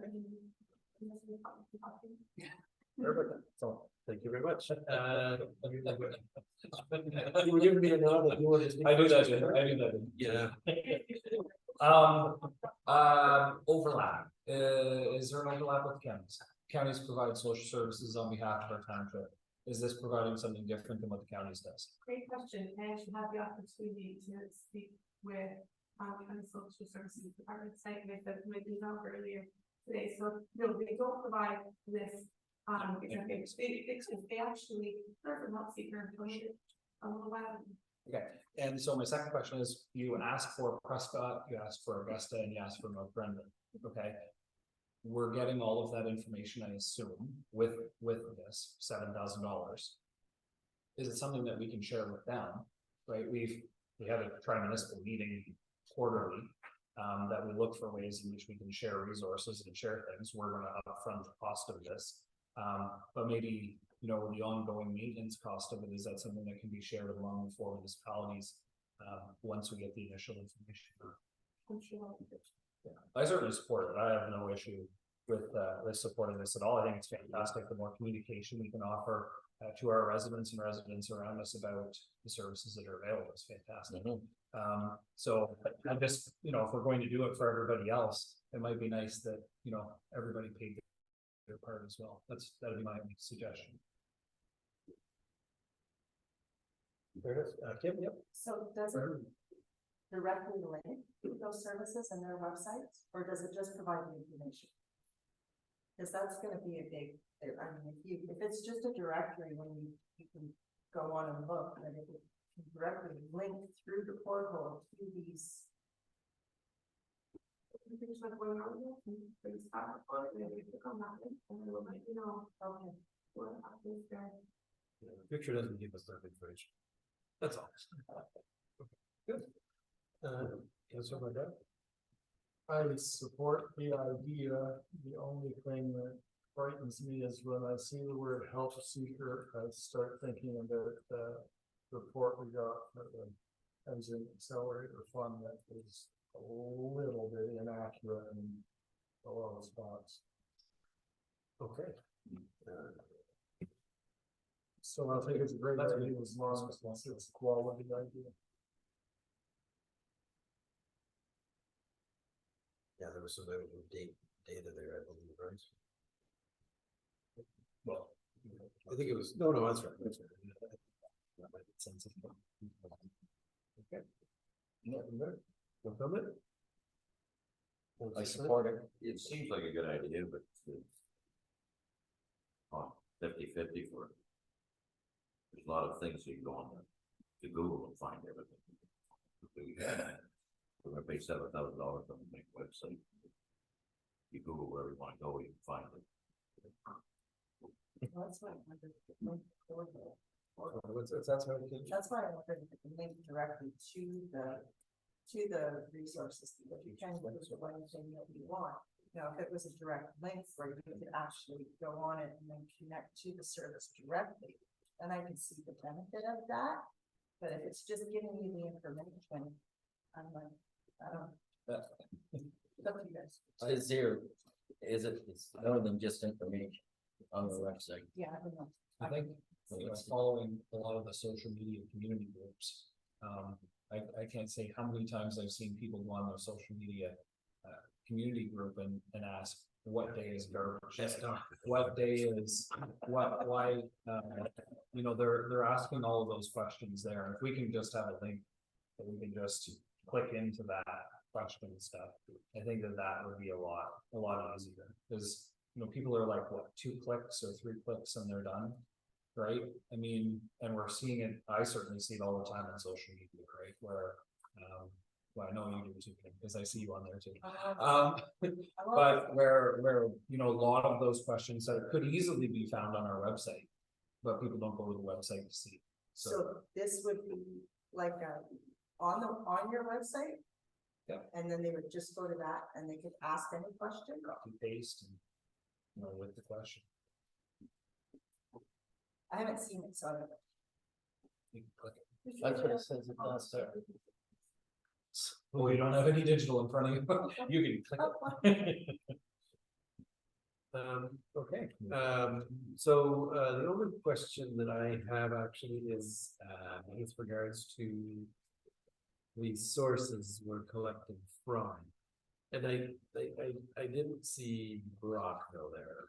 I mean, because I know a lot of things are in Brockville as well, but we can reach out to you. I think, I don't know if that makes any sense to add Brockville or not to our request, but, Is it gonna cost to take on population? That talk about, and it's gonna be an extra cost. it would be an extra cost, I guess, with that. Okay, One more question. Is there a cancellation? If we use it for 1 year and, you know, we do the initial startup and that sort of thing, is there anything for us to cancel it? Sure, we don't have a contract, but there's certainly nothing stopping us from taking it off our website, and we don't need to have it renewed, so we would look for those details in the contract. It's $1,000 renewal, right? For them to have to do everything the next year. It's actually, we have to say, we need to keep this up to date, so how much is it gonna cost for you to keep this up to date? I would need for the services to be shown there, and then as soon as one is an upgrade, the question of the whole thing, so one we should. Okay. All right, I just want to make sure that we weren't gonna say yes for $7,000 and then have $7,000 worth of cancellation fees too. all right, so, on this then, the recommendation is the committee recommend that council direct staff to work with Help Seeker Technologies to implement the proposed Navigi supply mapping project. Do I have a mover for this? So moved. So moved by the deputy mayor Yeah, and seconded by the mayor. Okay. Any other discussion? Nope. Okay, all in favor? Everyone, okay, okay, so that's unanimous then, so there we go. Let's see that at council, okay. So that is 6D complete, so number 7, increase in notices of motion, do I have any? Not very far. I'd like to put on notice that, the CEO is not here tonight, but I'd like to report on the status with the CEO or the building inspector of the, Van Camp grocery store. What is going on with that? That's been long enough. good question. We gotta get moving on that, one way or the other. So, we're doing that. I would like to report on that. Pardon me? Thank you. Gotcha. Councilor Rodell, you have one? I wanted to offer a shout out to the deputy mayor on his choice of attire tonight. I'm sorry I didn't wear orange. Orange. Oh, that's ordered. It's on. I had a kid, but, I had an incident to be with the day and I thought, so you should. Okay. Good, thank you very much, Mr. Wagner, you know, so, I need a moment. Okay. Councilor Swim, what did you do? Okay, yeah, I don't have anything either, it was a great meeting today, and we had some really good delegations, and, it's good to see those things, and I hope that, North will move forward, so I'm glad for that. But, there we go, all right, so moving on to number 8, question period, and we have an audience. Any questions, that you would like to ask? Nope, I think that's fair. John spot. Maybe next time. I'm giving you people Thank you credit. for coming out. Thanks for coming. Yeah, I give you credit for hanging in there. I think we did give a show today, so that's good. We won't even charge a question. All right, and moving on to number 9, which is closed session. We do not have a closed session agenda, or we can go right on to a. Adjournment, moved by the senior mayor. What's happening? All in favor, say aye. Okay. All the people to the. Yeah, sure. 12 minutes to spare. Rest of it all. That was a long. I knew it was gonna be long. Can't have delegation. Well, we just don't want to speak for now. I didn't log to this one. Oh, that's. That other one's. That's okay, we can do it at the next one. I don't feel probably fast to get down here. Anytime you go. I just need to get signed up.